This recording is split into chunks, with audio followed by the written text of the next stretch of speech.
That's how we start off. That's how we start. We in this motherfucker now. You know what it is, bitch. Hey man, you send know, it to you. What? go ahead. You You don't even have to. You don't even have to do the introduction, host, man. You already did it. We gotta Wake do your the. punk We ass gotta up, do the nigga. little. We gotta do the block. We gotta do the block. We got bills to pay. We got bills to pay. Shout out to the sponsors, directmusicservice.com. 5on5 FIVEON is the code to save you some money over on some DJ edits, remixes, originals over on directmusicservice.com. You already know what time it is. I'm one of your hosts, Phenom, coming to you live from Las Vegas. Down the street from me, Neek Lopez. Up north in the Pacific Northwest, it's the man with the plan, Jupiter Williams.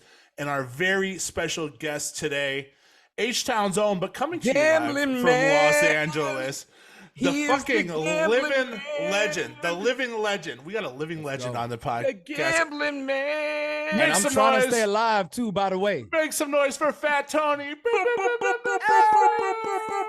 Yeah, man. Thank y'all for having me.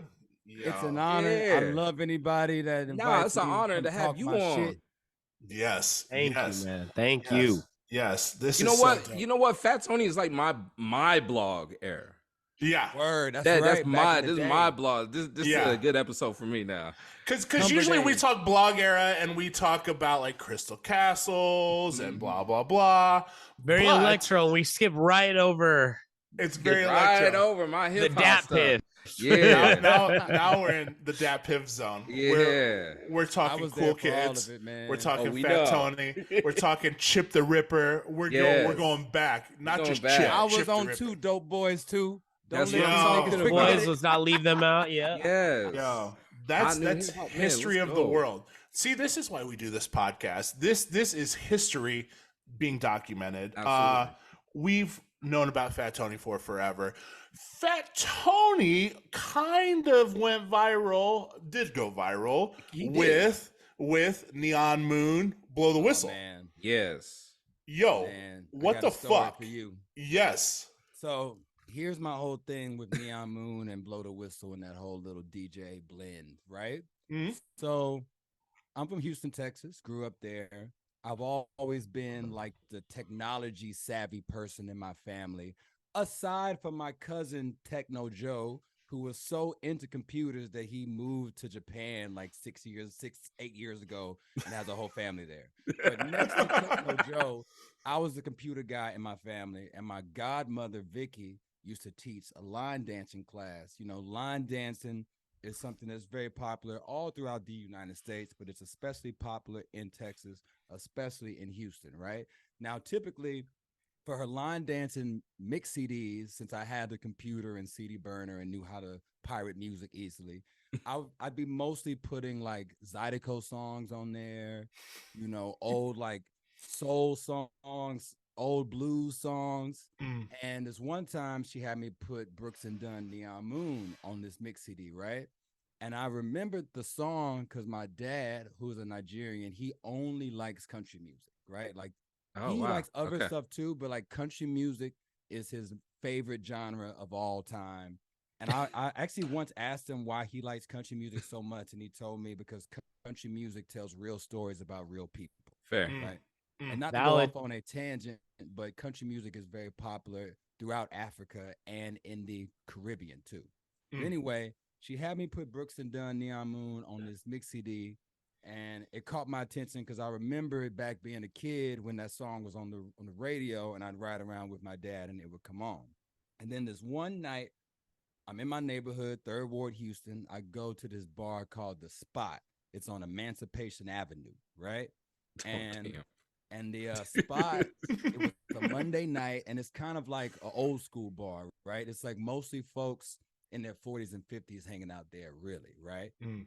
And it was kind of dead. It was just me and my homie, and the bartender, since it was kind of slow, she was drinking too, having fun with all the customers. The DJ played Neon Moon, and the bartender lady got on top of the bar and started dancing and singing the song. And that must have been in like 2014, 2015 when I witnessed that happen. And I was like, damn, I have to do something with Neon Moon because I have these family ties to it. I'm seeing someone at my neighborhood bar you know, this like song willed her to stand up on the bar and take no more drink orders and just start singing and dancing. So Motherfucker's I got would some say- power. No, for real. That's the power of music for that. ass, Yes. right? And shortly after that, I was touring with Neon Moon, and I've always been a Too Short fan. He's always been one of my top 5 favorite rappers of all time. I've been to several Short concerts in my life. And if you look into the history books, Too Short and Bay Area music in general has deep ties to Houston. Short himself says that he's probably played shows in Houston more than any other city on earth, right? So I was touring around with it. It sounded cool to me. So starting around like 2016, 2017, for my song Hood Party, I would speed it up from 95 BPM to 100. And I'd introduce the song through doing the Neon Moon Blow the Whistle blend. And I did that blend at every show I played from 2017 until now. And I play a lot of shows. But the clip that went viral was cool because that was from 2019, March 2019. I'm going to South by Southwest. I fly into South by Southwest. I have a show to play immediately. My homeboy Ill Faded picks me up from the airport, takes me to the show, and the show is in the backyard of this ramen restaurant on East 6th Street in Austin, right? Wait a minute, what's it called? Ramen Tatsuya is Yeah. the name of it, I believe. Yeah, Place So a we bomb. at the show, I'm like setting up, I'm like kind of rushed to set up my gear and stuff. I'm playing the show, and I feel like people are distracted and not really giving a fuck what's going on. And I'm not sure if like the sound was great or what was happening, but I was kind of getting bummed out in the middle of my show. I was kind of like, damn, this just seems like I'm back on the South by Southwest grind of playing a bunch of shows to random people who are just here for the open bar. Yeah. Time for me to go in the Hood Party, and I'm playing the Neon Moon Blow the Whistle blend, and I told myself, you know what? I'm going to just let go and just let the music take over, because this is one moment where I'm not just playing my own songs, but I'm playing some shit that I love, and let me use that energy to get me back into loving this show. So what you're seeing in real time is me trying to find my joy, find my energy, and really feel the spirit again to rock the show. And as soon as that blend happened, people perked up, and then the show ended with a fucking bang. Another cool thing about that whole clip is the homeboy that set up the show is my man Stevie, who's been my tour manager several times, and the guy that filmed the video is my boy Arturo from Trill City, who is literally the first person that ever invested me to make music. When I was in high school, he gave me $500 to make my first demo. Wow. Yo. Damn. That's fucking dope. That's to see almost- that and to know the backstory now of we've all been there. Right. We've all fucking been there where the crowd has been mid. Yeah. And you're like, I just got to get through this. I You just gotta got to give 'em a fucking left. push through this. Yeah. Hit him with that left hook. And Yep. then we're right back in it. Hmm. You've been going to South by and playing South by over 10 years, right? Definitely. Is that I mean, correct? I think I was just at South by this year. I believe it was my 12th time playing Oh, there. shit. Damn. Yeah. My first time playing was 2008. And the only times that I missed South by Southwest was I didn't go in 2022. And I think it was canceled in 2020. and canceled. It was only virtual in 2021. Yeah. So I didn't participate in it 2020, 2021, 2022. But I came back for that ass this year. And it was Hell great. yeah. Where were you at? I was there. I was everywhere. The fuck were Damn, you at? same. I was at the Hotel Van Zandt. I was at shows. You know what I mean? I was there for like a whole week because I was supposed to go just for like a few days, but then shit just kept adding up. I got booked for some gigs. My boy Eric Andre hit me up to come out there sooner because he was doing a party Flex. Oh, on yeah. Sunday. For We were his just season watching that ticket clip. here. Yeah, that I comedy had to show. pull up to fuck with him because that's my man, and I have fun every time I hang with my comedian friends. Mm-hmm. So dope. That's so sick. fucking dope. What has changed at South by from the first time you went to now? What for people that haven't been? Right. Because I know early on, I think my first South by was 08 and Fader 4 was jukin'. Yeah, It was the bro. place to be. It was open bar. Bun B pulled up and did International Players Anthem. It was just a fucking moment. Now, where are we at? What's the heat check? Funny enough, I actually got physically ejected from Fader 4 at once. I think that was in like 2009. But literally, the doorman, like, I was like drunk as fuck because I don't know, like 21. I think I was 21. So I was Brand new. fucking tearing up the open bar. Yeah. And I was sneaking hella friends in. And I think they like caught me trying to take some like Levi's jeans from the little gifting area or something. And they told me to leave. I snuck back in, got some more drinks. The same security guard saw me and he was like, "Oh, hell nah." This nigga literally picked me up, threw me out like Jazzy Jeff. Jazz, They gave you the Jazzy Jeff? But to like tell you more about how South by Southwest has changed, that kind of shit ain't happening. That ain't happening. Bounced out twice.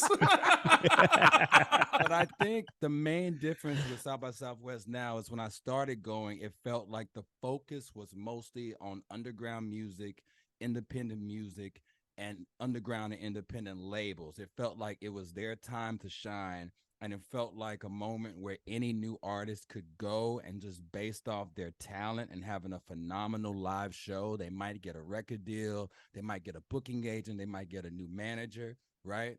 And I think over the last 15 years, especially, we've seen South by Southwest blow up. Like it went from, just like tens of thousands of people to hundreds of thousands of people because folks started to look at South by Southwest as a place to come party. So it was no longer just artists there. And when the civilians started coming in to party, the corporations started coming in to throw events. Like now there have been like McDonald's events and Pepsi events and Doritos events. There wasn't that much of a corporate presence when I first started going there. The most corporate shit was probably like Fader Fort, you know what I mean? Maybe a media company was throwing a party there. But now that the brand started coming in, I think you had an overwhelming amount of traffic of just like the audience coming and new artists coming. And I think a lot of the artists and labels that saw value in South by Southwest previously started to pull out because I think that there were less opportunities coming from South by Southwest. And South by Southwest is historically the type of event where you pay to play. Like you don't pay to get on the bill, but there's not a big payday if you're playing an official showcase. Right. So I think a lot of people just started to feel like it wasn't worth the time, the effort, and the investment to go down there. But I think that South by Southwest is changing again because when I went this year, I felt like, I like came in on the tail end of South by Southwest Film Week. That's why all my comedian friends were there talking about their TV projects and their film projects. And I really felt like just the couple days that I was there for the film part of South by Southwest, it was more popping. Like there were bigger parties, there was more energy. And the music week, which followed a couple days later and really lasts from like the Wednesday to Sunday, that felt more chill. It kind of felt a little bit closer to how it used to feel because there were definitely less people just coming there to party. There's less artists and less bands coming, and it is almost exclusively underground, lesser known new artists or bigger indie artists like Danny Brown and JPEG Mafia coming there. So I think it's kind of hitting a full circle mark where you're starting to see more of that energy that you and I felt in 08. I think it's also spread out. Sorry, come on. I think it's also spread out a little bit more too when it comes to the corporations and the independent. With Austin, with all these venues opening, with all the opportunities, because I would just remember bouncing like from corporate event to independent event to back to corporate event, back and forth, and it was just like all day thing, man. It was fun. That's a good point. There are more venues in Austin now than there were before, especially since there's been such an influx of like comedy happening there. So you have a diversity of spaces that you can use. So probably for that reason, it feels less crowded overall. Like anytime that I'd walk around Red River and 7th Street, which I always think of as the epicenter of South by Southwest music, because that's where the old emos used to be over there. Mhm. Now they got the Mohawk, they got the Empire. You know what I mean? There's always just like a fucking swarm of venues there. And typically that's the most highly congested area. I mean, a great example of it and a tragic one is that accident that happened back in 2014 or 2015 where the drunk driver hit a crowd of people because the street was just packed. You know what I mean? Right. So yeah, I definitely think that like if you go to South by Southwest next year, I'd expect it to be more manageable than it was, say, in like 2016. Yeah, agree. As a DIY artist, and you've been praised for being on the road way more than most fucking artists ever do, is there a such thing as selling out as an artist? I think selling out is whenever you do something that goes against your core values, right? Like if your value as an artist, like not just the values that you know to yourself, but the values that you espouse as an artist. If your whole thing is that you never work with a major label, you're only independent, and then you do work with a major label, it makes sense why your fans might think that you sold out. Now, if you're just someone that's on the come up trying to find any opportunity possible and make no like claims to saying no to anything or closing any doors, and I don't really think of it as selling out because you're staying true to who you are. But also I think in this time, like, selling out has less of a stain on it than it did when I was young. Like coming up in like the 2000s as like a teenager, I felt like as like someone who came from underground music, from like rap music and like punk and hardcore, it really was detrimental to your career if your audience thought of you as selling out. And I think that that's not the case anymore. I think the average up and coming artist, new artist, or like independent artist, their fans want them to win and want to grow with them. I was gonna say, it seems like these days most fan bases seem to be like, oh, good for them, they got popular enough to sign to a major or something like that, where like they almost congratulate the journey, unless obviously the product changes. But Right. And that's what I was about to ask. Do you think it's because labels are now willing to let artists be more creative and let them be themselves? Because as the way that I look at it, when you sell out, right, and you sign to a label, that means you're about to change your whole image because you're letting the label take that over, right? And now I see more that labels are looking at these artists come up from SoundCloud and YouTube and see those numbers, and they're like, we should probably let them keep doing what they're doing. Yeah, I think that that's definitely the vibe. I think on like one hand, there's probably there's like less money and time put into artist development.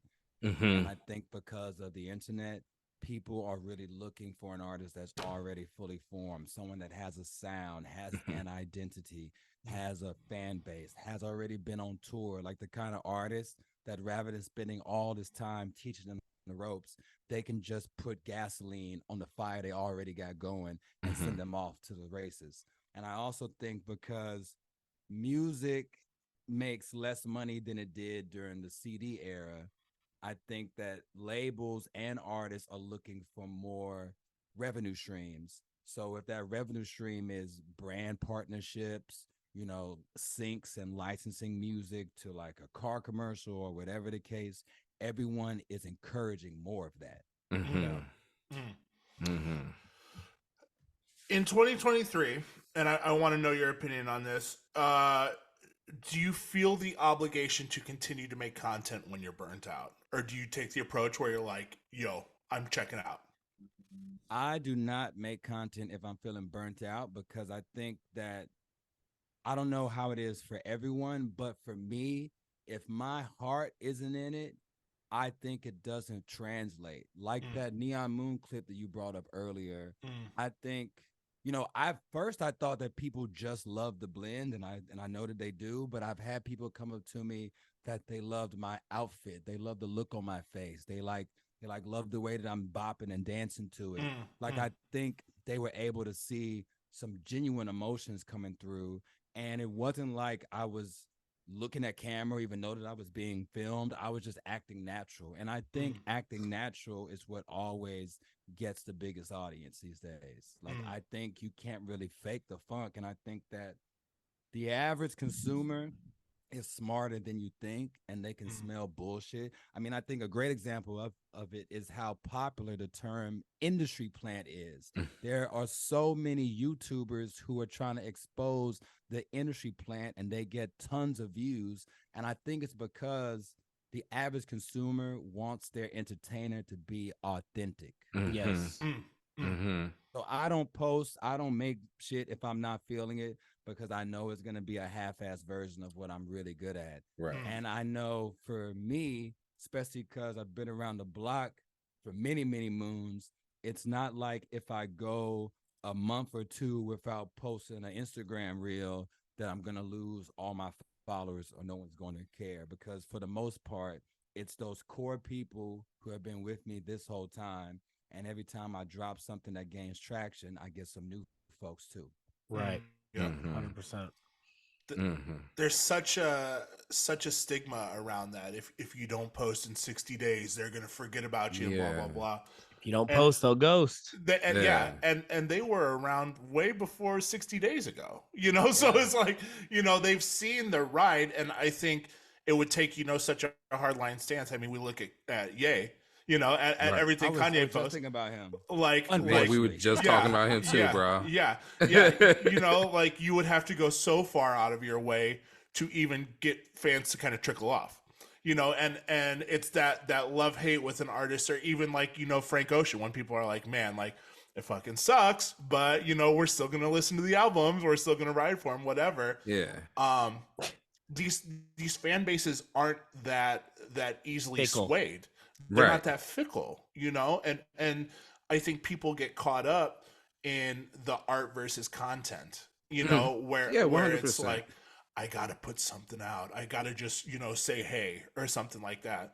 That And it's might like, be more true for new artists too, because all the artists that you mentioned, even me, like we first got our footing back in the day. yeah, Like, I would say that I built up probably the core of the people that follow me at the latest around like 2015 or so, right? You know what I mean? Yeah.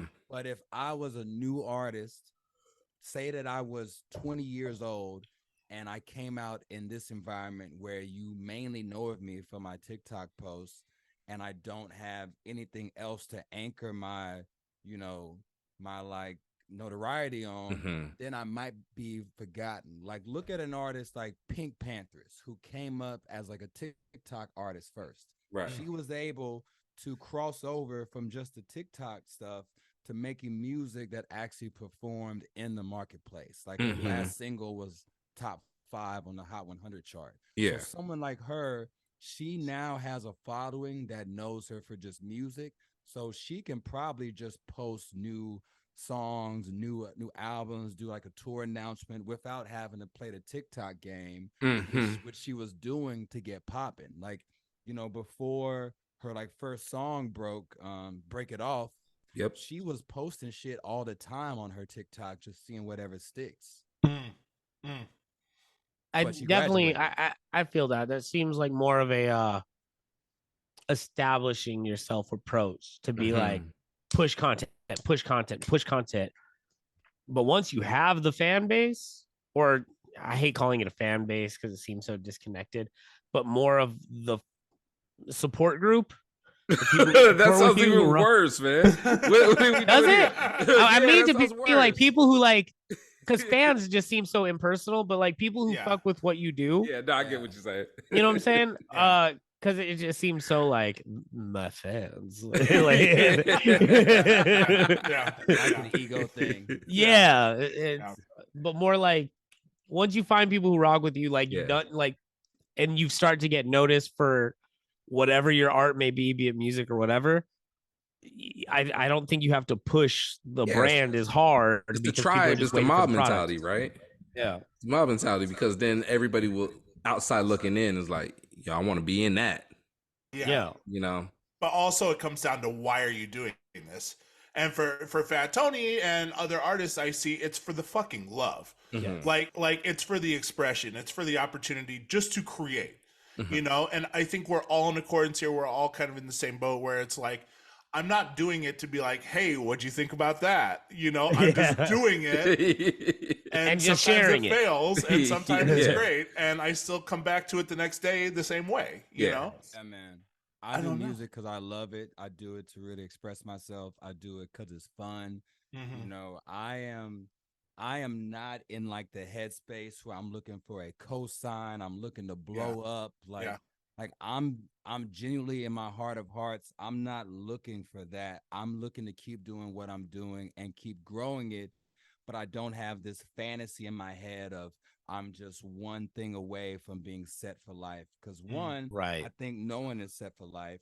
Right. Even if you get a moment like, say you have a hit song or a viral moment, to me that just means, all right, now it's time for me to plot on what I'm gonna do next. Mhm. Yeah, And you got to also do it for again. me, I have a deep spiritual connection to music because I never really got to do anything in my life till I made music. I didn't grow up in like a family that went on fucking vacations. Mhm. I never got on an airplane till I made music. I never left Texas till I made music. I left Houston a handful of times as an adolescent, once to a funeral and a couple times for like a field trip, and those were in Fort Worth and in San Antonio. I Right. never made tons of friends till I made music. Like till I started putting on, shows as like a 15-year-old, I was pretty much like a loner. Like I would go to school, I'd come home, I'd play video games, and I'd read about music, I'd listen to music, I'd obsess about music is all I ever wanted to do. And since I became a musician, all the opportunities I've gotten in my life have come from that. From it's like doing the Thrift Hall show, doing the Viceland show, different jobs that I've gotten, working in music. You know, I owe everything to music. So I think that it's important for me to always give back to music by making great stuff, taking it seriously, and trying to help younger artists when they come my way. Mm. Mm. Man. That's was going to be at the end, where there's one word of advice, but you dropped the jewel on I have more. right on front. He Right got on more. front. He got more. That's really the realest shit, though. Like, Yeah. if you come from a certain place in life and your art ends up taking you out of it, not even necessarily taking you out of it, but giving you more opportunity that you wouldn't have had otherwise, is truly is a beautiful thing. Yeah, man. My fucking dad was a immigrant. He fought in the Nigerian Civil War as like a teenager, got fucking shot, saw his homies die. He moved to the US, became a janitor, worked his way through school. My like younger brother is nonverbal with autism. Like I had nothing coming up in my immediate family that made me feel like, oh, we're like destined to be rich and famous or like see the world. And I'm not mentioning those things as like, fucked up things, but it's the reality of most people that come from a home like mine stay in my hometown. You know what I mean? Yeah. So I feel very, very lucky to have the opportunity that I've had and to give back to my family and keep going and keep loving music. That's an incredible thing, man. Did you ever feel like, was there ever a moment for you where you were like, I got something here? Was there ever a song, or was there ever that defining moment where you're like, there it is? Man, so I can take it all the way back to high school with it, right? So in high school, there was this thing called Zanga, like a live journal blog thing, right? And these I kids remember in my that. school, R.I.P. Man, dog. yeah, Bring back man. Zanga. Hell yeah, For real. hell Yeah, I'm like can taking we you give a back moment into for the that deep real quick, nerdery. man? Yeah. God damn. Light the prayer candle for Zanga. No Hell yeah. shit. But on this Zanga page that some kids made, it was like a slam book where they were just making fun of a bunch of kids at school. And they made this whole post that was about me and what a loser I was. and it went viral at my high school. Kids were like printing it out, passing it around, Fuck. and to the point that they banned us from using the computers for like a few weeks there, right? You Now- shut the computers down. One man Bro, shut bro. down the computers. So Enough. in my 14-year-old brain, I was like, yo, my life is over, right? I need to move schools. I'm never gonna be cool. I'm never gonna get friends. It's a wrap for me. It's a wrap. But the opposite happened. Around the same time, I was starting to rap, and I did this rap battle at school with my homeboy Jeremy. And a bunch of kids at school came to watch the rap battle, and I won the rap battle, right? And after that happened, I had all these girls coming up to me, and all these people that I had never spoken to wanted to meet me, talk to me about music. The freaking principal started talking to me about music. And that was the first moment that it dawned on me. It was like, wow, it doesn't really matter what people say about you, what's going on around you. You still have the ability to use your talents to impress people and gain attention and gain positive attention and love. And from that moment on, I was like, yo, nothing matters. As long as I focus on music, as long as I focus on trying to create dope opportunities for people, dope events for people, shows, I'm going to always find love out there, because despite what anybody can say, I have this that I know. So that was the first moment in my life that I was like, all right, music is the answer. Thank God for battle rap era, right? Yeah, Oh yeah, man. that was. I know so deep many in the people that battle were rap like, era. Serious Jones, all that shit. Yeah, and it made me cool. Yeah. Thank God for the Zanga era. Yeah, man. In battle rap. Thank God for MySpace, Zanga, and coding, because Woo, let's go. what a time, Yo, man. add Napster in there too. Napster. In LimeWire. Yeah. Pre-pirate, LimeWire. yes. Crank that Soldier Boys LimeWire. Oh, What was your guys' The most mega memorable? remixes, LimeWire. I want to know everyone's most memorable MySpace Zanga songs. If you had songs on your Zanga, you really knew your shit. Yes, I did. I remember I had the Cool Kids Black Mags going crazy on my Going What? crazy. I actually did too, though. going crazy on my MySpace. Pardon me. Yes. Yeah. Chuck is Chuck, next yeah. level. Chuck is And next back level. then, Chuck Yeah. was going back in time. It felt like the future. That beat is still crazy to me. It is. It's like grinding. Yes, for Listen, real. book sale, Gone Fishing were life changers to me, man. Here's why it's so And important. the Minstrel Show. Oh, Little Brother. Yo. I bought that. Yeah. Come on. All about Little Brother back in the day. Foreign exchange, all that shit. I was on the Justice League message board. Yes. Message board, all that Shout out to Yeah. message boards. Hey, OK Player. Shout out to Okay, the player, OK the Player. message board forums. OK talking Player that was old pushing shit. Little Brother like it was like Like it fucking was- blackout. Like it was biblical. Yeah, The Holy every time Testament. You went on You there, need man. this. Yeah. You know, and then you Speaking heard of- it and you were like, yeah, it's dope. Speaking of rap, Exactly. For real though. message It's like boards kinda and mid. Zanga, what we do Respect. around these parts is we take two artists and we compare them head to head. Let's go. And today's matchup is my pick. We compare their top 5 songs on Spotify. So we're at the mercy of the charts on Spotify. We're at the mercy of the people Mercy of the people. What we got? and the stream farms. Yeah. And the stream. lot- there's And a lot of them AI, out there. and AI, And now, AI too. apparently. We're gonna Yeah, talk and about A- AI after this. yeah. One. We're I gonna don't get want to there. get too deep into that. We're gonna talk about So today's matchup is Chamillionaire versus Little Flip. Let's go. it. Let's go. Yo, run it. What we got? Round one. Round 1, Chamillionaire Ride-In versus Little Flip Sunshine. Okay. I would like to say that I think that Chamillionaire Riding is the worst of all the popular Houston rap songs from the mid 2000s. Okay. Now, I love Chamillionaire because him and Paul Wall are two of my biggest inspirations. Because the summer between 8th grade and 9th grade, they were a duo and they put out this album called Get Your Mind Correct. Mm. And Yes. they had me and all my friends on lock because they were spitting. You know, this is like back in like the era where like my like middle school and my high school friends, we thought of ourselves as like lyricists, right? That's why we were into like rap battles and all that type of shit. Yeah. And Paul Wall and Cam was spitting their ass off on that album. Honestly, that's like one of the albums that really inspired me to be a rapper, straight up, because they were just going so hard, gassing. It was funny. It was bars. It had like some concepts to some of the songs. Like they just had punchlines out the ass on that album. So to hear that great Paul Wall and Cam album and then hear the Chamillionaire song Riding, I was disappointed as a fan. Shout out to concept rap too. That's the thing of the past as well. It is. just kind of trickled off. I am a fucking De La Soul stan, so I love the concept. Hell yeah. Yes, sir.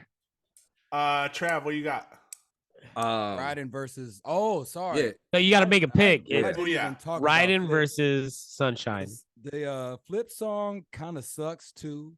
Yeah, and when it came out, people really hated on it. Like a lot of my friends were like, "What's this bubblegum record that he's doing? Because this don't really sound like him." But in retrospect, people like it because as a DJ, people request me to play that song kind of often, and I'm like, interesting. Did like something happen? Did somebody change the public record? Because yeah, back when this came out, you motherfuckers hated this. yeah, it's got to be TikTok. It's got to be like secretly viral on TikTok. Baby, because Game Over is not number one. I figured Game Over would be number one. God, I can talk an hour about that song. Yes. Yeah, that shit's so dope. Yes. So what we going with on this? I'm gonna go Sunshine. I don't. Both songs suck. Yeah, but I'm like whatever about both songs. But know what's funny? Do you all remember the Lil Flip T.I. beef? Yes, I do. Yes. Do you remember when T.I. and his crew went to Lil Flip's neighborhood to fight him? I remember something like that because wasn't it the beef over the King of the South? Yes, fool. So I went to high school next to Cloverland. I went to high school in this neighborhood called Sunnyside, which is right next door to Cloverland, where Lil Flip is from. And one of my best friends at the time, his older sister dated Flip back in high school, right? So like I was on like the fucking Flip beat looking for what he was, just always tracking what he's up to. And I remember Flip came to the radio station, 97.9 The Box, and he was talking shit about Flip. I'm sorry, T.I. came to the radio station talking shit about Flip and was like, yo, I'm trying to find him. And I'm hearing this at school. I go on allhiphop.com to their rumor report section. And in that section, in real time, they were updating what was happening with T.I. and Flip. Like the OJ car chase. Yeah, man. And I remember seeing the rumor that like Flip got punched or something like that. Yo, that was like some of the biggest news of, I don't know, that had to be like 2004. Yeah. Tony's in front of the computer, with the big ass, just let out a gasp. Right. Like, teacher's like, you ain't supposed to be on Zynga. Hit that refresh, and there's a little update at the bottom. Yeah. Lycos.com, Lil Flip beat. The ticker's going. Man. Round 2. So Lil Flip gets round Flip 1. Took that. Yeah, Lil Flip took that with Sunshine. Even though we don't want to pick any of those songs. We'd rather just not. But I just want to hear Tony's picks on all 5 rounds. I kind of do too. Yeah. Round 2, we got Chamillionaire Turn It Up versus Lil Flip Game Over. Well, it's definitely Game Over. Game Over. I don't even know what Turn It Up is. Game Over. It's from the same album as Riding. You know what? That was a difficult time because Paul Wall and Chamillionaire broke up too. They were beefing at that time. Because I didn't even know that they was in a group, to be honest with you. I didn't know till today, till I found a Houston rap playlist where I got the inspiration for this. I need y'all to listen to that album, Get Your Mind Correct. It's phenomenal. Okay. I listened to a few of them while I was searching for this, and I was like, oh shit, they have a lot of songs together, and I realized it's a whole album. They came up together. They went to school together. They grew up together. They were best friends. So what I knew, the little I knew, being from Las Vegas, was when they blew up, and Chamillionaire, by the time Swisher House blew up, Chamillionaire was already out. Already out of it. But he seemed cool with them. And they were like, yeah, he used to be part of Swisher House, but he's not anymore. Yep. But they're blowing up like at the same time because Houston was just going crazy. Yeah, I kind of feel like, you know, I think a few of those artists had kind of left the Swisher House system. I think that Slim Thug had left Slim too. Thug, yeah. But I think, which is smart, they saw the moment. Houston's getting the spotlight. Let's come back together. And on the original version of Still Tipping, it had a Chamillionaire verse, and they took that's it what I've off. always heard. They Yeah, put the Mike Jones verse on there. Gotcha. which Change the There's trajectory something of that even, rap. Change the trajectory. Yeah. Yeah, like just fucking... I'm sure it's out there. I want to listen to that, but What a like, historic song. man, Mike Jones just seems like that was the right pick. Yeah.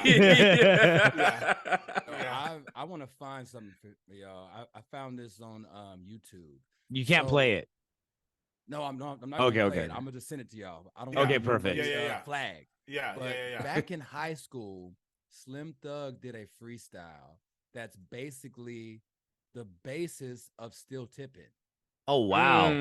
It's pretty much the same verse, and he's rapping over the Houdini "I'm a Hoe" beat, which is the foundation of the Still Tipping beat. Yes. Right. Also, Flip sampled it for his song "I Can Do That." Gotcha. Interesting. I'm here for all the nerd rap shit. Yeah, no. No, that's bring why it we're forward. here. That's why we're here. This is There's why one we reason we do 100% this what this show, is and for. this is that. Yeah.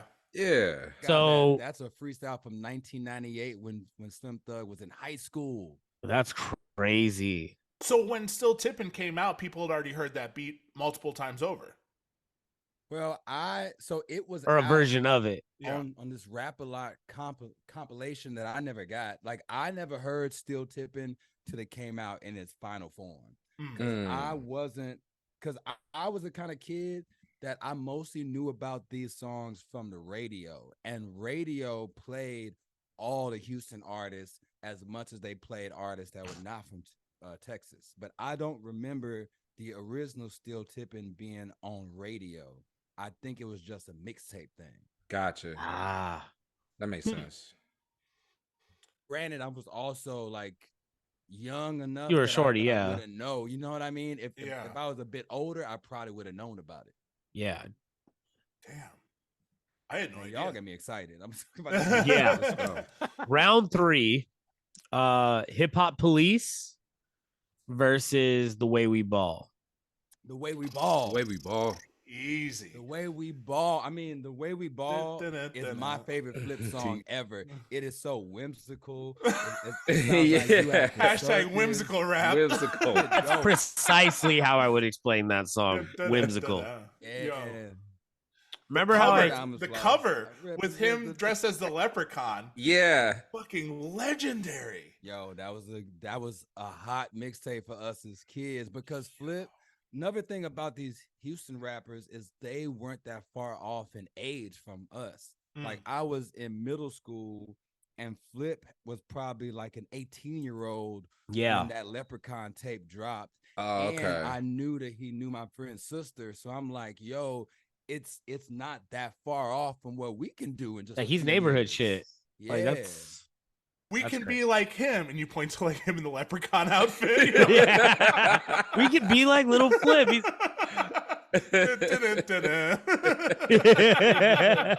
T.I. roasted the fuck out of him for it. And I feel bad because I know that leprechaun shit was all in good fun. And he probably was never thinking like, oh, this shit is weak. Right. Nah, I fucking love Flip. There's this Little Flip freestyle from an SUC video that I often watch when I'm in the studio and I want to feel the motivation again.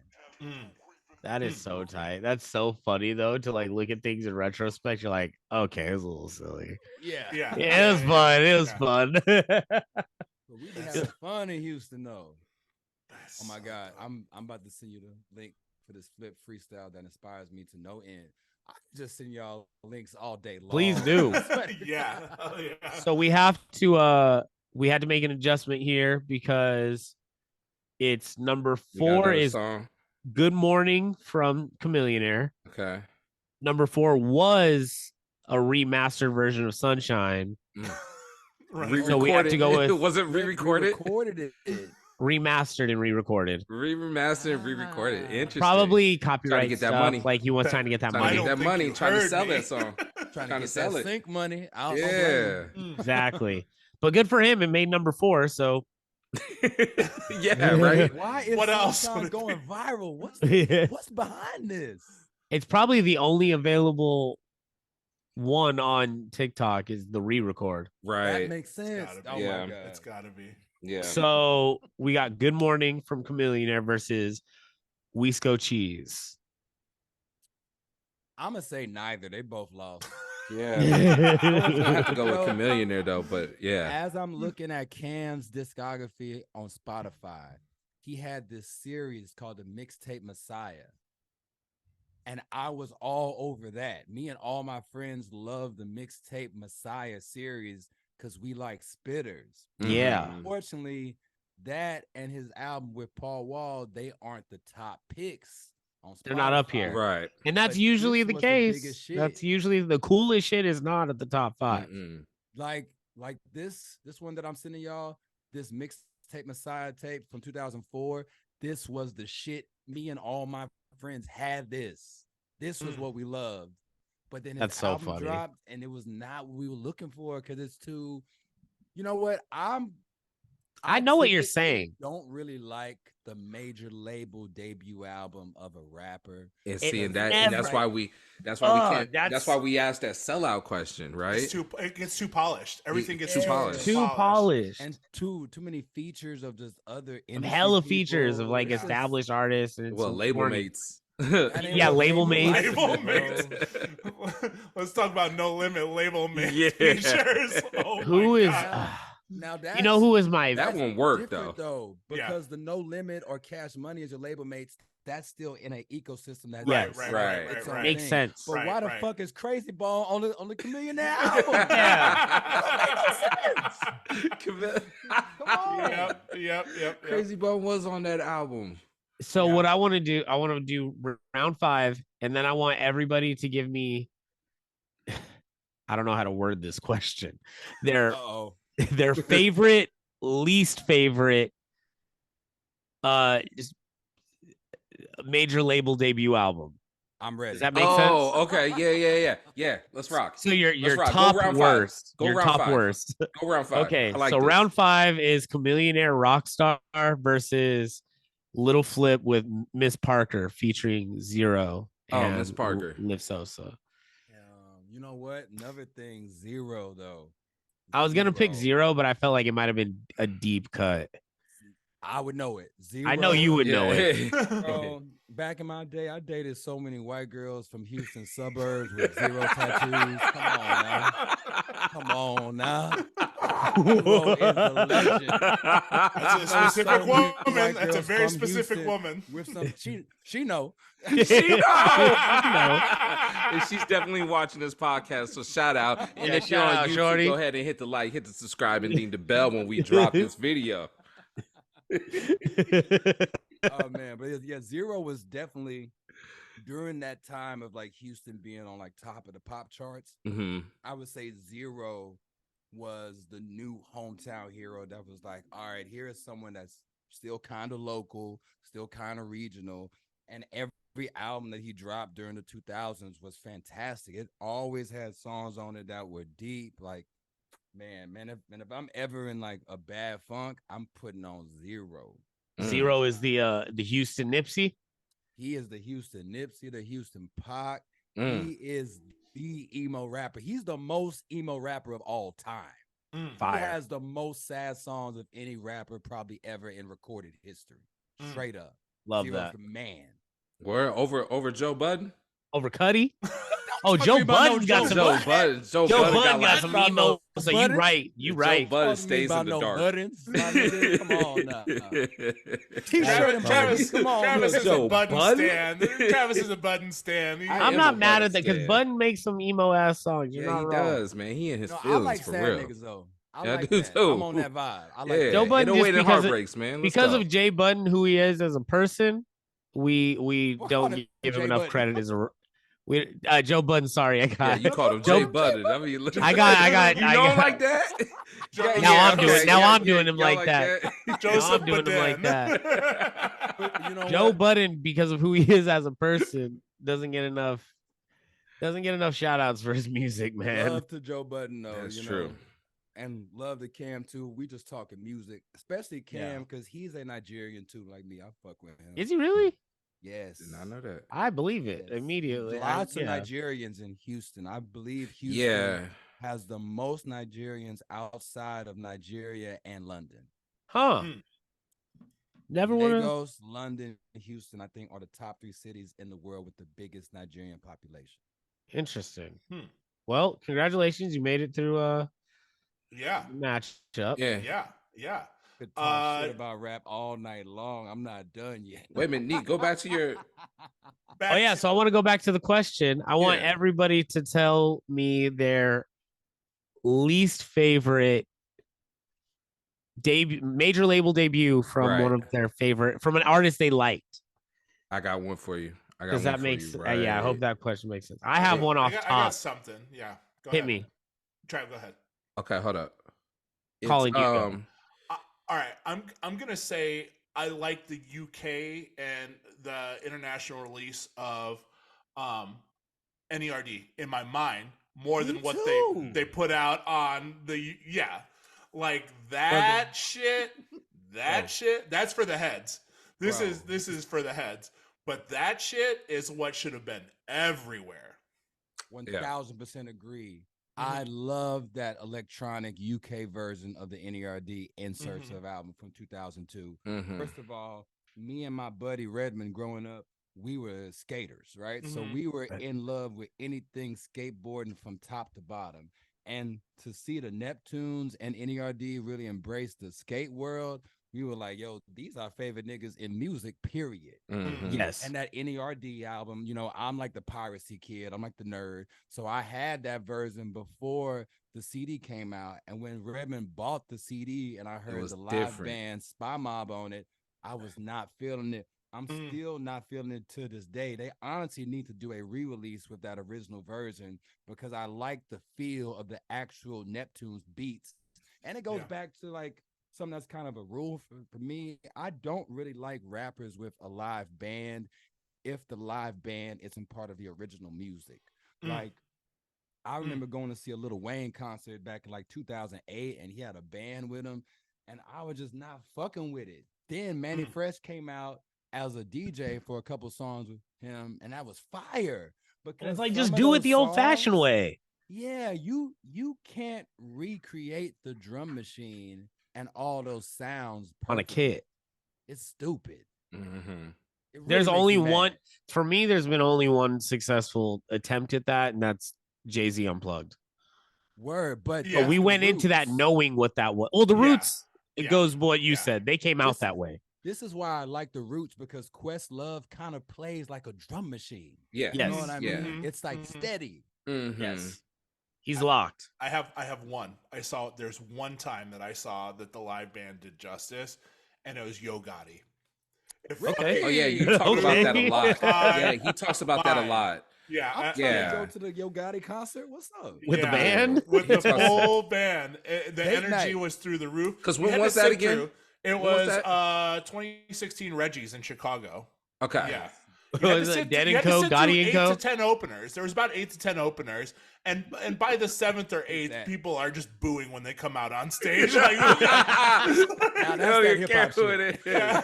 Yo, it's ESTG, new artist. yeah, They're like, people are holding their nose and everything. Like these people are walking onto the stage and just getting like fruit thrown at them. They're like, come on, man. Getting tossed out by the Sandman before they even do a song. Oh my God. Yeah, but after that, Yo Gotti came on at like 1 a.m. and it was fucking lit. So, That's that hip hop shit for you. I swear to God. My very first show was supposed to be a quality show. Oh shit. And the opener was Chaotix, which is a Houston backpack rap duo from like back in the day who were dope as fuck. And then the direct support was MF Doom. Oh And shit. this was in like 2003 when Mad Villain had just dropped. Mm. But after Doom set, my mom had to pick me up because it was almost midnight. Damn. So I never Damn. got to see Quali play. Niggas late. Damn. But my first concert ended up being Doom, which I think is way iller than Quali being Yeah, my way first concert. cooler. In retrospect, and the way real, cooler. The real Doom, not the real Doom. Joker, Right, which is rare in itself. Yeah, not the clone. Yeah. There's another story about Chicago. They brought out some bozo on stage, and everybody right away was like, "No way!" Yeah, Like, yeah. he's holding on to his mask, trying to keep it on. But hey, but the Doom clone is better than the Jeremiah clone. Oh, Jeremiah didn't even care. Bro, he just brought a I was nigga. He's like, there. "Yo, you get out of here." You know him, you love him. Here he is. Bro. I was at the Party Next Door Jeremiah concert in Houston when The Imposter supposedly came out. Okay, talk to me. My boy Talk to Matthew, me. Like a fucking wrestling match. my boy Matthew. We do this. I don't know why they blurred it. This is Found Me magazine, right? Yeah, This okay. is my zine that me and my boy Matthew do. And we like Party Next Door. We like Jeremiah.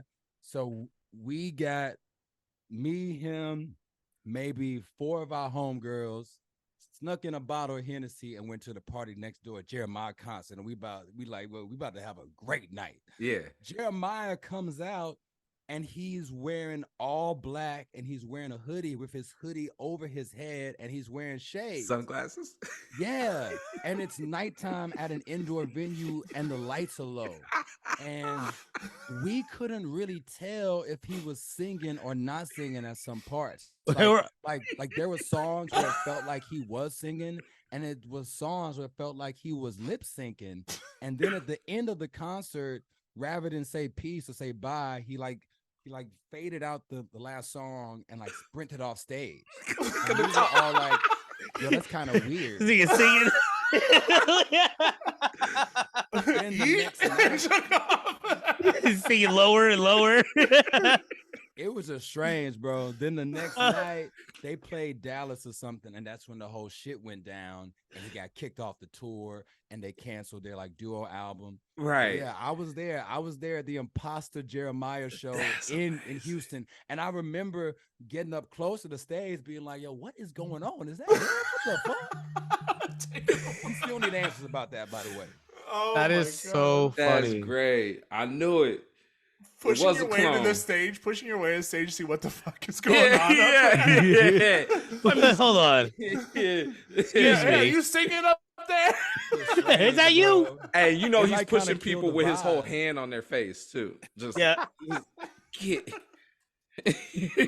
You guys got to tell me your least favorite debut. Oh label right, debut song, lasers, Lupe. Lupe? Oh, okay, man. You know what? He didn't like it God either, though, wanted me so. to talk to y'all this week because I was just thinking about that album a few days ago, Bro, I think about that and, like, album. all the hype around it, and all the Yes. problems, I like, constantly getting think the about this fans to album. Hit them up.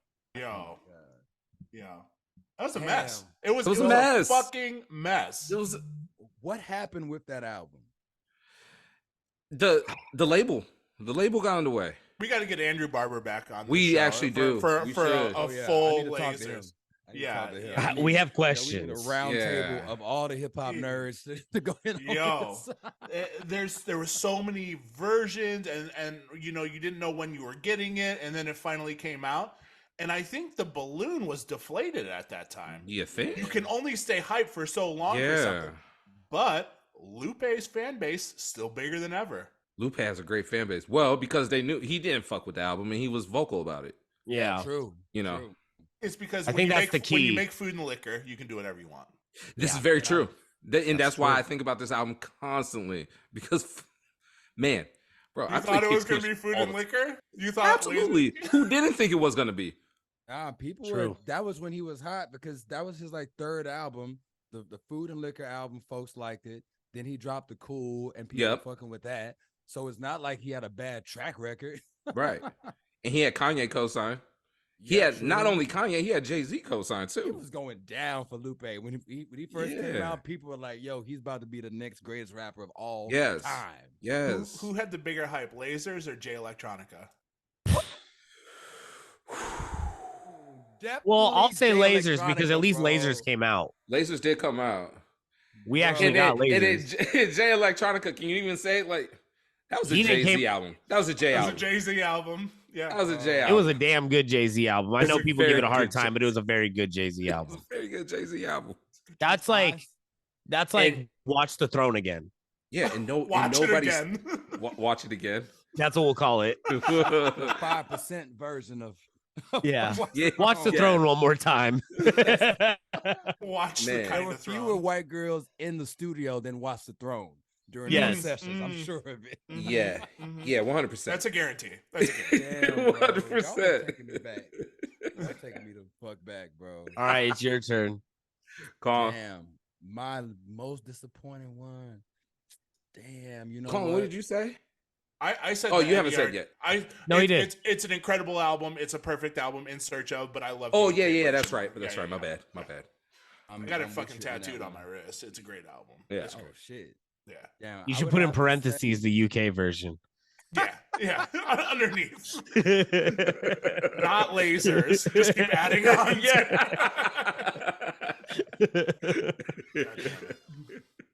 I'd have to say mine. Let me think back to like the CD era when I was really jonesing for an album. So I something you don't know paid if for. it's- Yeah, right. I remember Stings more when you pay for it. I bought Snoop Dogg the blue carpet treatment, and I Oh. took that Okay. shit back to the store, bro. And that's not a debut, but it was one of the rare times in my life where I was like, you know what, this isn't what I was looking. This ain't the for. product I want. Wait, But was it who- the blue who was carpet? that Yeah, through? It was the blue carpet treatment that came out on Geffen. Geffen But that was Records. it. Wasn't that his first one with them after No Limit? Nah, no. Because prior to that, he had the album with Drop It Like It's Hot, Beautiful. I bought that shit and loved that album. The Blue Carpet Treatment came out in 2006. And looking Yeah. at the track Right. list now, it's just bloated. It's got Jamie Foxx and Akon and Stevie Wonder. D'Angelo. Be real. D'Angelo and R. Corrupt. Kelly. And Kells. it's just too many feats. It's just Damian like, Marley. 9 Inch Dicks. it's just too Yo, much. chill. Wait, They're 9 just throwing- What the fuck you talking about, bro? Yo, 9 Inch Dicks is on this album. That's the song. That's the name of an No, artist. That that's is the a art. feature. You know him, you love him. Here he is. DIX. Hey, he closed out the album with Stevie though. He got 0 monthly listeners. That's the only shit he ever dropped. This gotta be an AI artist. The AI artist. 9 Inch Dicks. God That's damn. not a marketable name. That's why you can't come out like that. For real. Labels like, what the fuck is your name? You ain't getting on TRL with that name. Hey, just run it, man. Just run it. There's an X in it. Just run it. Yeah. Wow, I just found a 9 Inch Dicks acapella on YouTube. Okay, yeah, I'm gonna deep dive later. They didn't Yo, tell what Stevie the about that. He fuck? never would have signed off on that. Yeah, Nah, if you'd have yeah, told yeah, Stevie yeah. Wonder that he'd be on the same Nah. album with a nigga named 9 Inch Dick. Nah, Stevie's like, why didn't you let me read that? Shut the fuck up. Chill. What? Chill, What? chill. You know the nigga can Chill, see. he He can can't see, see, bro. He drives. Stop, bro. Stop. All right, fine. No, Let's get on with man. it, man. Get on with it. Oh my god. Travis says until Stevie Wonder comes on the show, he's taking a hardline stance. This is a hard That's stance it. in that, man. Damn. I hate that there's pictures of him like shooting basketball, taking Taking pictures of Michael pictures Jackson. with and all camera. that. No, he's not, bro. Stop. This can't be real. This can't be real. This gotta be Photoshop. It's a whole conspiracy theory of It was a Stevie Wonder actually being able to see, it's, which I'm not having. I think he's just being funny. fam. I'm on top of that conspiracy theory too, man. Cause You and Bonks. Shout out to my brother Bonks, man. Shout out Bonks. You know what? I was talking to my boy earlier today who's working with this artist who is working with Dionne Warwick's son. Okay. And this artist, he kind of sounds like Stevie when he sings. So Dionne's son was like, yo, I'm gonna call up Stevie on the phone so y'all can talk to him. They called up Stevie. Stevie answered. They had a quick chat. Then Stevie had a concert here in LA, and the artist and Dionne's son said that they introduced Stevie to the artist, and Stevie told the artist, man, you're really handsome. Damn it. Man. Blind jokes for I your think ass. he's just funny, bro. You're not gonna. I'm not. No. I think he just Bro, funny. where did you find the comedy in that? You ain't laughing. I'm laughing because of the conversation. That's funny. I think he's just being funny, man. He knows, like, you He think knows he Stevie can Wonder. see. He You knows think that Stevie he fooled Wonder. everybody in the fucking world. This He nigga has knows. been.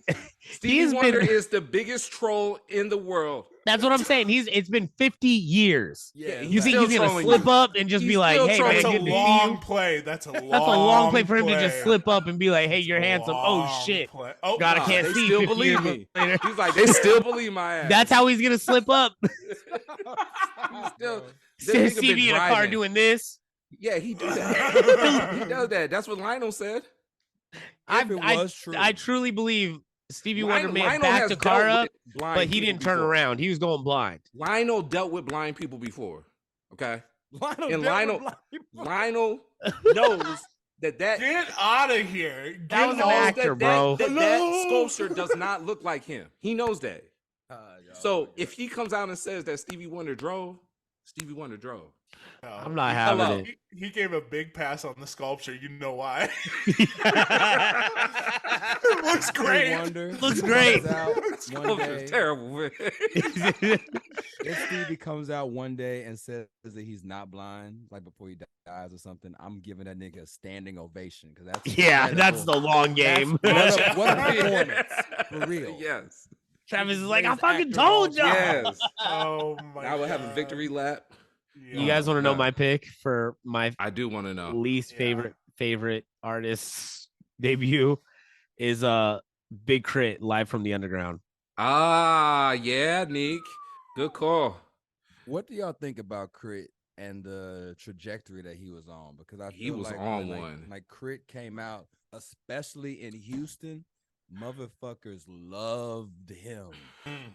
Loved Crit him. was I had my very first car, my hatchback Honda Civic with the 10-inch sub in the back, Let's go. fire. sitting on gold BBSs, my Legends of Zelda. Wow. Mhm.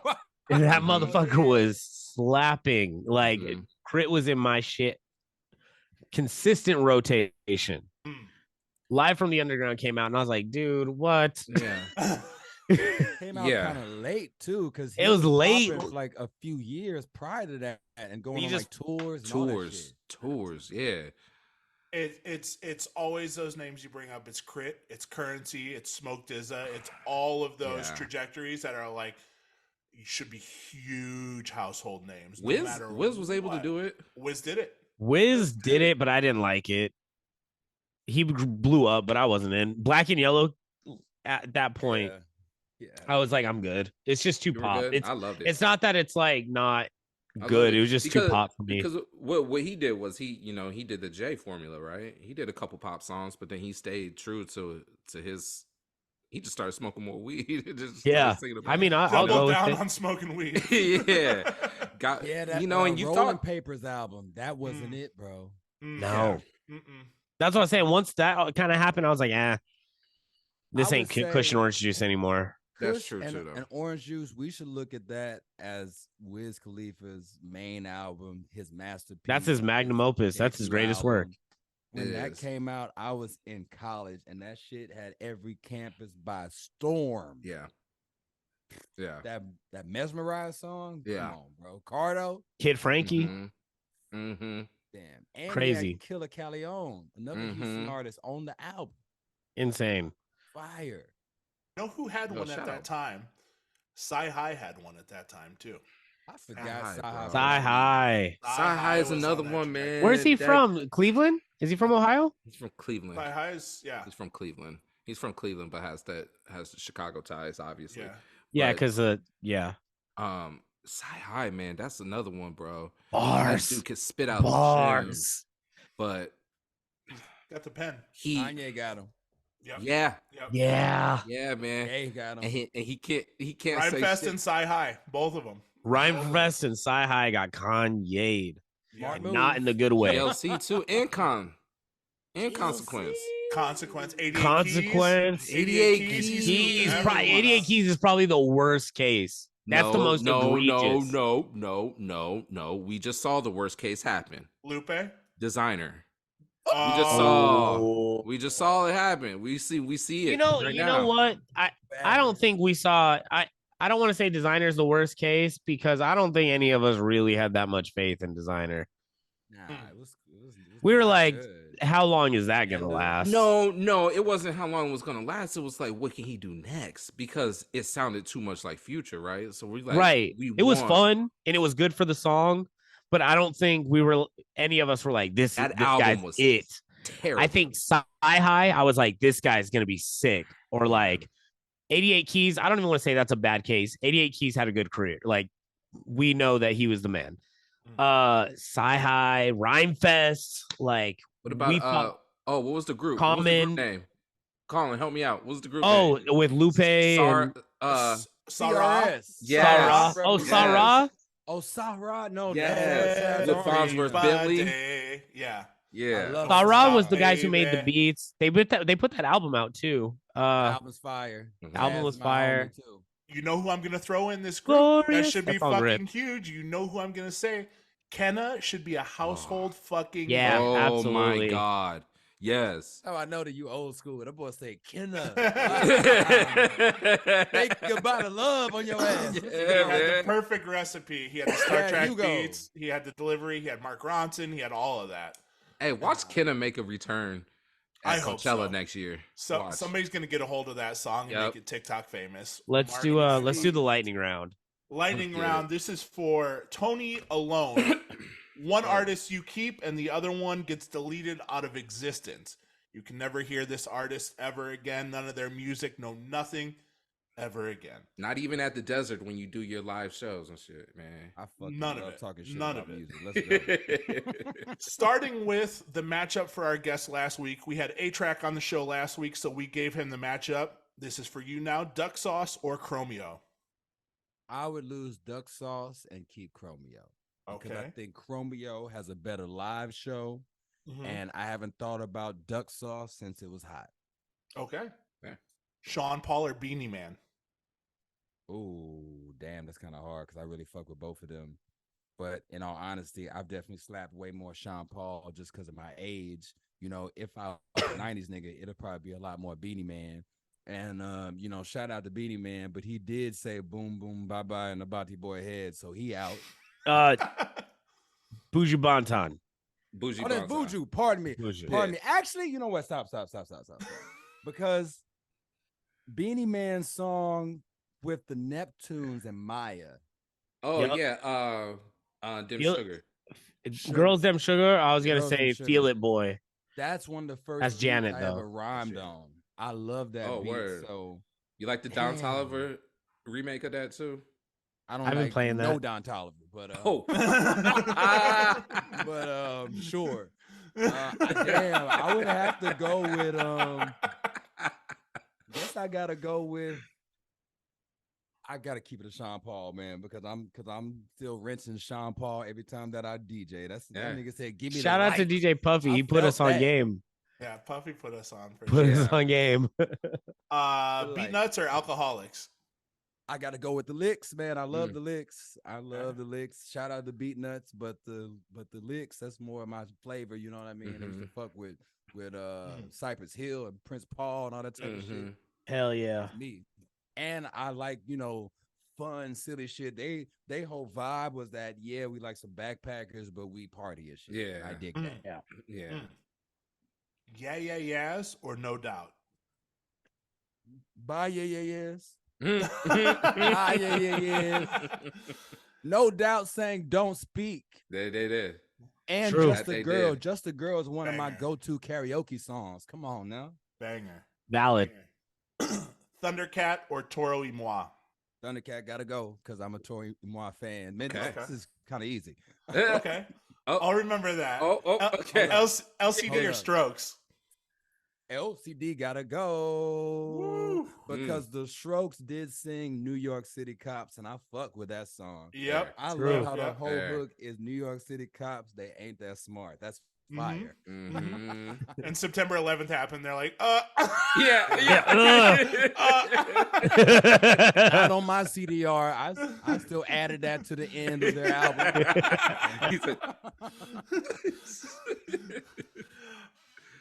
The Doors or Nirvana? The Doors, fuck them. Doors. I am not a fan of them. I love Nirvana though. I love them. They're the band that inspired me to want to pick up an instrument when I was a child. I saw a performance of them on the Video Music Awards because after Kurt died, MTV was playing Nirvana videos and interviews and clips nonstop, and they played the clip. I think it's them at the '92 Video Music Awards, where at the end Kurt jumps all over the drum set and shit. Yeah.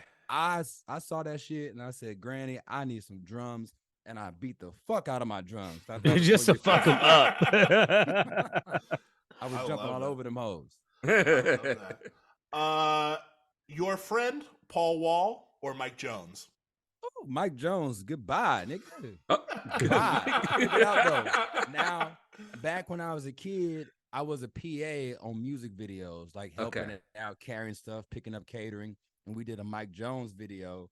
And I remember I went to his house to film some of the video. And he came to me and was like, yo, if you give me some extra juices from this catering, I'm going to roll you a blunt. And I'm 18. So I'm like, I'm no doubt. A Mike Jones blunt? Come on. So yeah. But Mike, you got to go because Paul Wall has more memorable music in my life by far. Mike is out. ASAP or Tyler? Okay, I'm gonna. Ooh, okay. Ooh, it's getting spicy. Hey, Colin, let me know before it gets to a hard one because I got one for him. Okay. I'm gonna have to. Damn, it's kind. Damn. He said this shit's too easy. Let me think. ASAP Rocky, by the way, not Ferg. Oh, trust me. I know what you mean. Not yams, not 12. Yeah, not 12. Not yams, RIP. I would have to dash away. You see the language change. I just got to do a little dash out. It's just a little, I'm so sorry. Just a little dust into the pan. A little Dylan Brooks energy. Let me Rocky, bro. I'm gonna have to lose the ASAP Rocky because I think I love Rocky. I love Rocky's first album, the one that I'm on, obviously. I think in my time as a listener, I've probably enjoyed more Tyler songs than I have ASAP Rocky songs, if we keeping it 100. All right, so we're going to say goodbye to your feature, too, then. Exactly. I got to say goodbye to my shit. Damn. I might not even be here with y'all if it wasn't for that. Yeah. My man erased himself.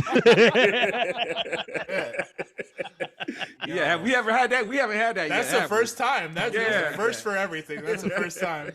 That's why he said I got to dash away my feature. My man is still a Nigerian twinkle in his father's eye.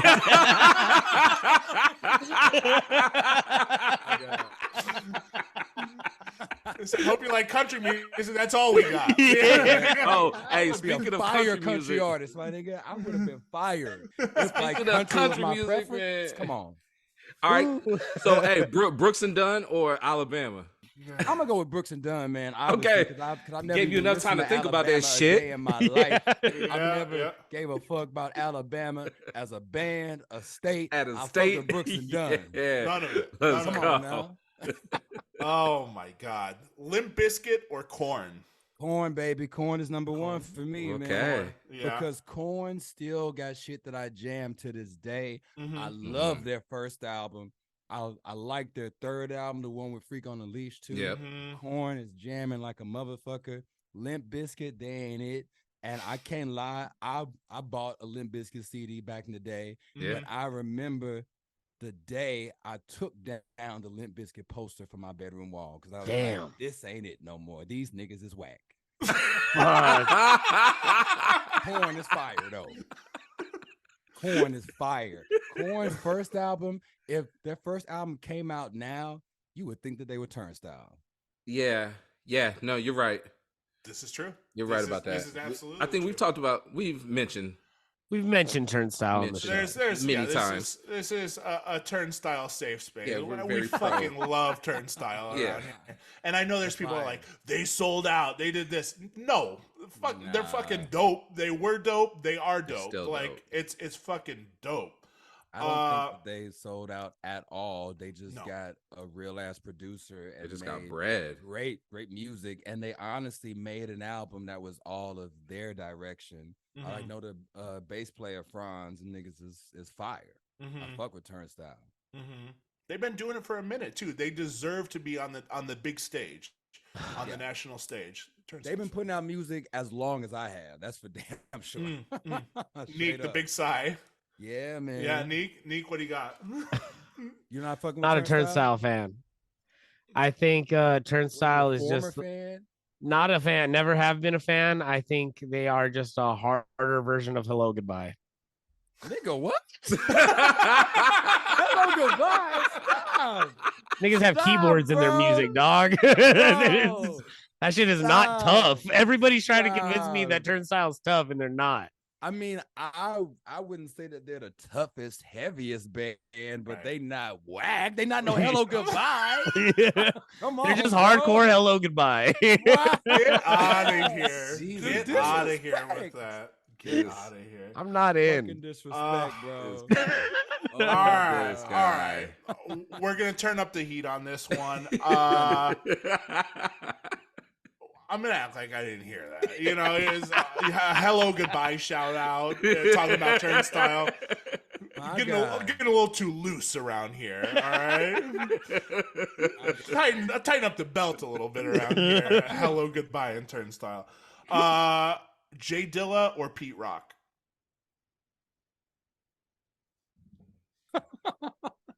So I like Pete Rock, but I love Jay Dilla. So I gotta get rid of Pete. Now, Pete Rock put out these instrumental CDs back in the 2000s, and I recorded a lot of music over those beats. I actually found it recently. I think a Pete Rock beat from those tapes is my first recording ever that me and my friend Keith did, and it was fire. We fucking sampled Pimp C on Big Pimpin' saying, what y'all know about them Texas boys. I had my homeboy do some rudimentary scratching to like add that as the hook to the Fire. song. But yeah, Dilla is definitely it for me. And I want to be really clear that my favorite Dilla is Slum Village Fantastic Volume 2. That era of Dilla beats is my favorite, more so than his later stuff. Donuts and stuff is dope. But that Fantastic Volume 2 era, just the drums are knocking so fucking hard and the arrangement is so interesting. Like it's like not like he was doing the same thing that Pete Rock was doing. I felt like he was doing something different. He was doing some of that Eric Sermon shit where like he, you know, kind of like making the beat feel a little woozy and like off time a little bit. I fuck with that. Shout out Eric Sermon as a producer. Nobody gives him the love. Legend. Eric Sermon, Neek, one we of the were talking greatest about producers that. of all time. That nigga's Yes. He's a national treasure. Truly. No, yeah, the Green Eye Bandit. Now, do you think that he jumped out that window and tried to kill himself or what? Because I'm always curious about that rumor. Man. I don't know. Yeah. That's a hip hop mystery that we need to solve. That is. Yeah. That's unsolved mysteries. Yeah. It is. I don't Shit. know, I'm man. gonna go down a rabbit hole today. Yeah, I can feel there's it. got to be a TikTok about that. Somebody's had to have made a TikTok about that. Probably got to get on Discord to find out that info. Yeah, that's Yeah. some Down with the some fellow Reddit nerds. information. Yeah, yeah, Yeah, man. Find old Zenga. yeah. Shout out. I had Steely to Dan or delete mine. Gangstar? Steely Dan or Gangstar? Yes, sir.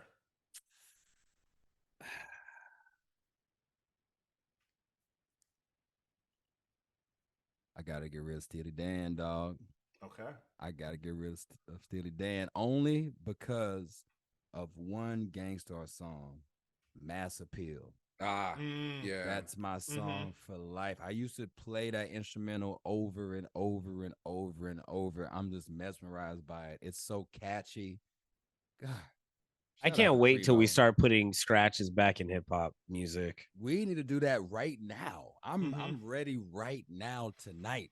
Yeah. I cannot wait. I cannot wait till that happens. I cannot wait till that's a thing again. It's coming, man. A-Track and Rick Wilson, A-Track and Cameron, like we just had him on the show. We were talking about that. Like that intersection of being able to collect a much bigger fan base through dance music and hip hop and dance music merging like that is all coming full circle back to the blog days, man.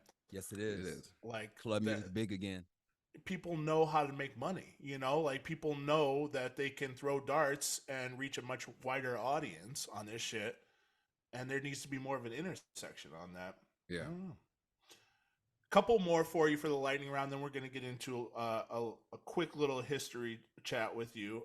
Sade or Aaliyah?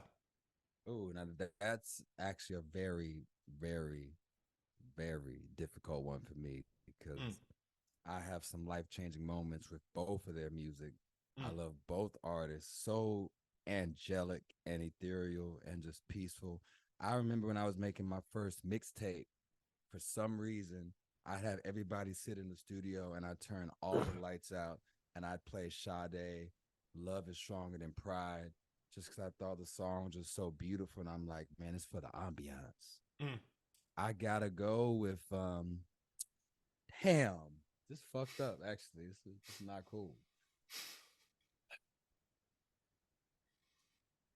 I gotta get rid of Sade. I love Aaliyah. Aaliyah's music. Man, look to the horizon for the Yeah, answer. he is. He sure is, man. He really is. Oh, man, staring into the sunset right now. I'm really hurt by this. But I have to go with Aaliyah because her music has been in my life longer than Sade's music has. I return to both of their music frequently, but lately I've been on an Aaliyah kick because 1 in a Million is probably, definitely my favorite song of all time. My favorite beat of all time is Aaliyah 1 in a Million. Fucking Aaliyah, Missy, Timbaland. Man, there's something about them old Timbaland beats, man. Man, them old Timbaland beats or something else. I don't know what. So imaginative. Yeah, they're good. Those are just tough. Let me open my window, man, because I'm like kind of hurt that I had to just give it a shot. Yeah. You need to.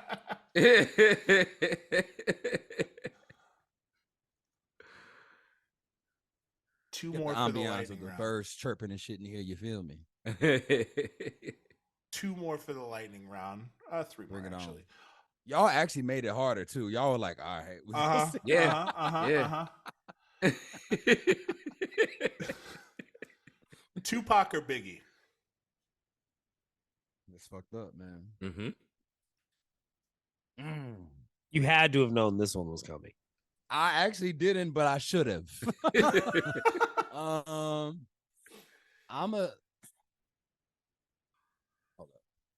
gonna have a little drink first. This is too much.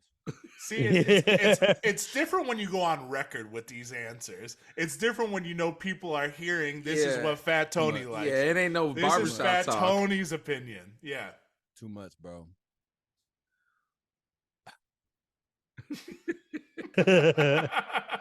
I'm really torn because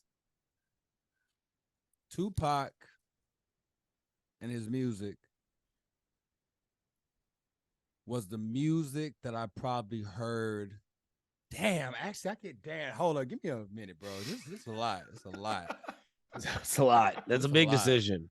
So many memories just flowing through right now. For real. I'm like,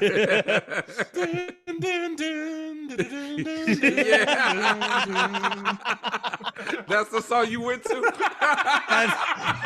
That's it. That's the memory. That's the montage song.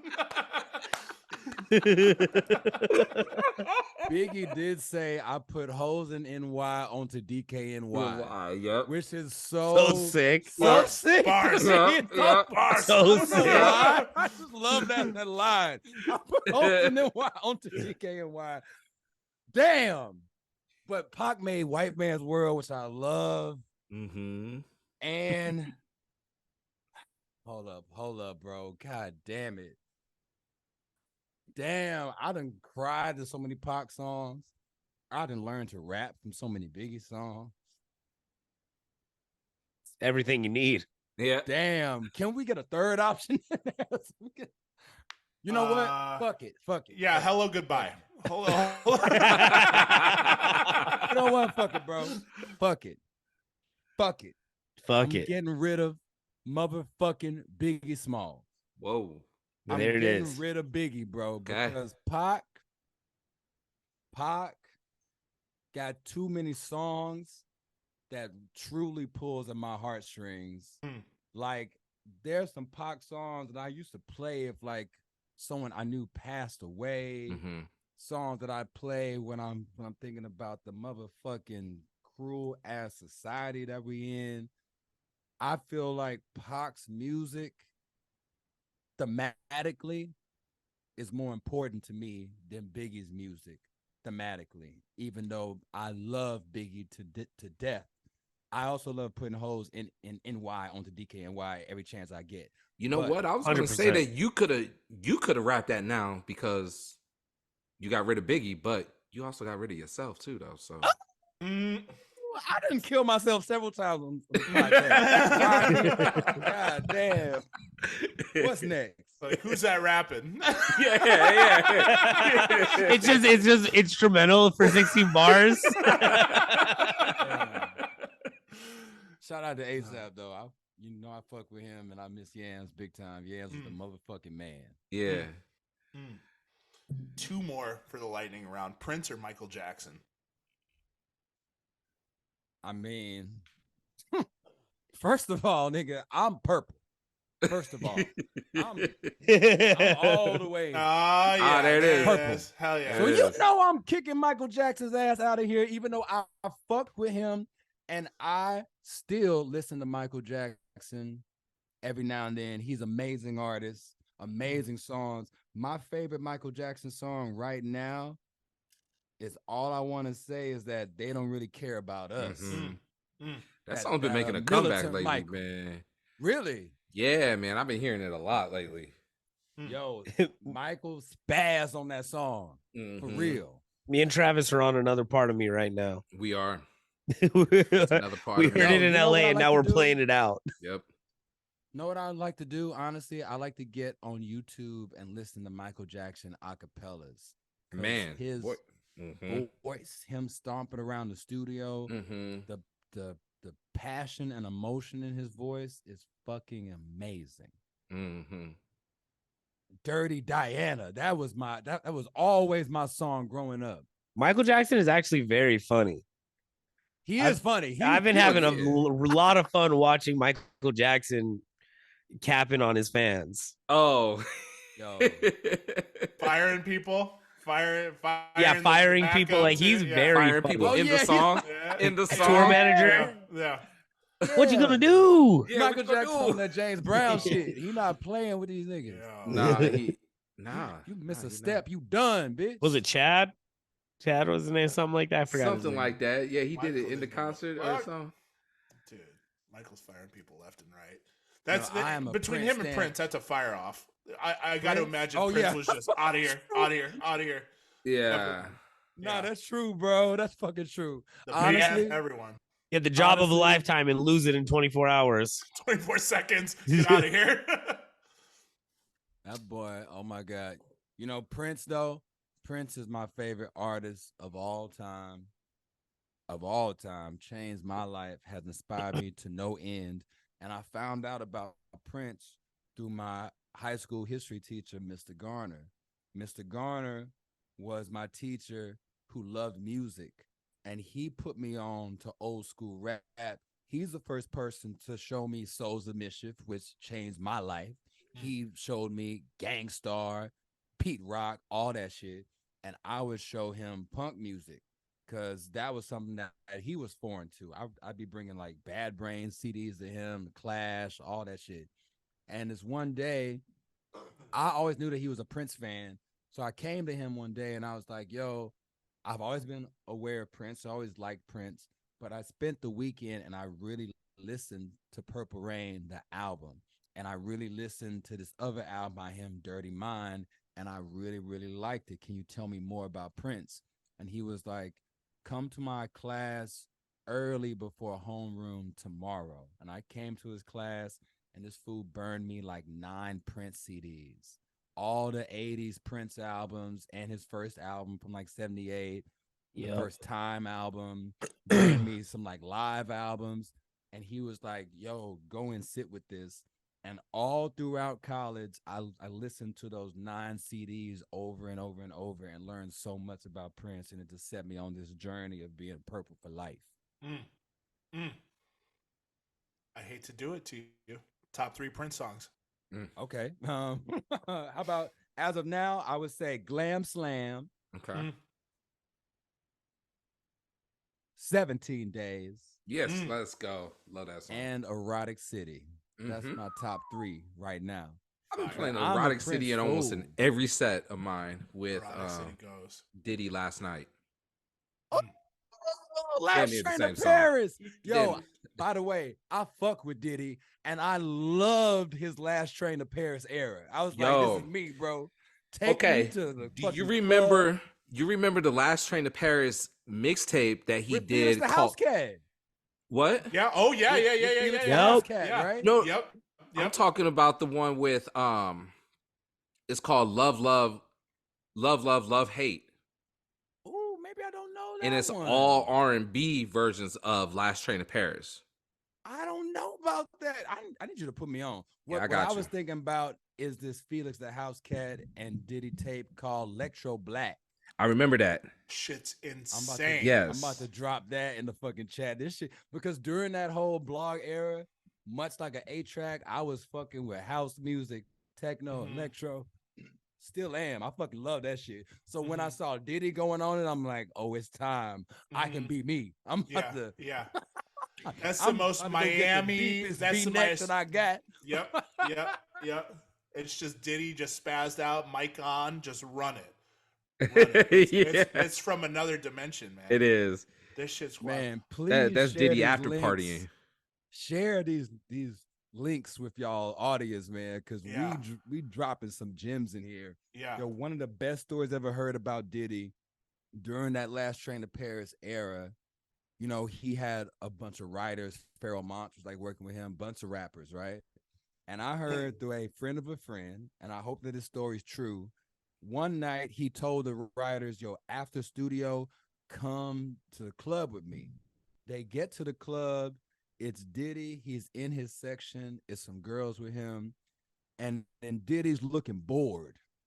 And Diddy just says, yo, I'm getting bored of this club. Y'all want to go to Miami? And they're like, what do you mean? He's like, do you want to go to Miami right now? They hop on a private jet. They take the PJ to Miami. They probably get there at like 2 a.m. They partying their ass off. It's almost like 5 in the morning, 6 in the morning. Diddy then says, I feel like waking up in the Bahamas. They hop back on the PJ, go to Diddy's house in the fucking Bahamas, and they're like, all right, let's all take a nap. And when y'all get up, I'm going to have my chef make us breakfast. They nap for probably like an hour or two, got up. Oh, and also the girls with them allegedly were like, yo, we have to go to work in the morning. Diddy's like, don't worry, I'm going to get you there. They fucking take a nap, wake up. Diddy's chef cooks. They hop back on the PJ. They fly back to New York. He drops everyone off, and he's like, all right, y'all have a good day. Imagine that. Dude treated the PJ like it was his Mercedes. Yo. Yeah, it's like an Uber. Yeah. Like, yo, I'm going to go from New York to Miami. I would do that, too. If Diddy ever wants me to go with him to do some shit like that, yeah. I'm available. I'm all any of it. Absolutely. Any of it. I might lose my job, but fuck it. Fuck that Fuck job. the job. Fuck the job, that man. A once in a lifetime Hey, experience. you know what? I'm walking to Juniors too. Oh, Stop. yeah, Stop. yeah. I am. So I'll bring back 2 cheesecakes. I don't give a I'm fuck. walking there. I'm One in gonna each bring back hand. 3 because I'm Um, one. yeah, All right. yeah. It's a long walk. Damn.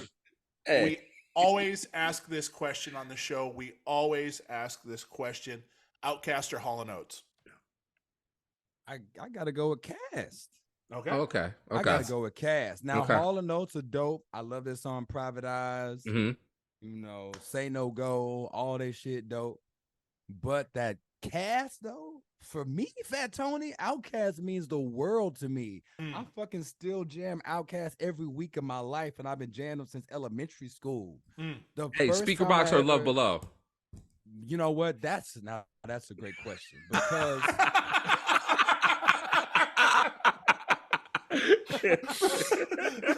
that's a great question because back in the day when I was in high school and that double album came out, I would have went with the Love Below because I'm an eccentric nigga. Yeah. Yeah. But Yeah. in my old age, I'm definitely slapping that Speaker Box way more because that shit is too funky. Yo, Man, he had Patti LaBelle on that album. oh, that was crazy. Patti That's LaBelle. so funny And how- in the music video too. He got her for the music video. Ghetto Yeah. music. Come on. Man. Yes. Everybody Banger. talks. Banger. I think everybody, all Outkast fans say the same thing. The double album came out. We were all Love Below. As we got older, Speaker Box was a lot better than we realized. You gonna listen to that Speaker Box because everybody loved Andre. Yeah, when you're young, when you're a young kid, you're like, yo, this is dude that made Hey Ya. This is a wild dude. He's got the persona of Jimi Hendrix. He's got the persona of Prince. He's so many artists that we grew up with that have been beaten into our heads. And then as you get older, you're like, Big Boy is no slouch at Motherfucking all. rapping. At all. I mean, At all. personally, as a rapper, I'm more influenced by Big Boy. Yeah. You know, because I love the fast rhyming. I just love the way that he do his thing. But back in the day, when there was such a stigma against rappers that didn't conform to the dress code, and overall a stigma against black men who felt a little different or looked a little different, because that was the vibe of that period. I was like, yo, Andre, the Love Below, that's me. That is, thank you for like going hard and like doing something different and like daring to do it, even if it felt like an experiment. I appreciate that.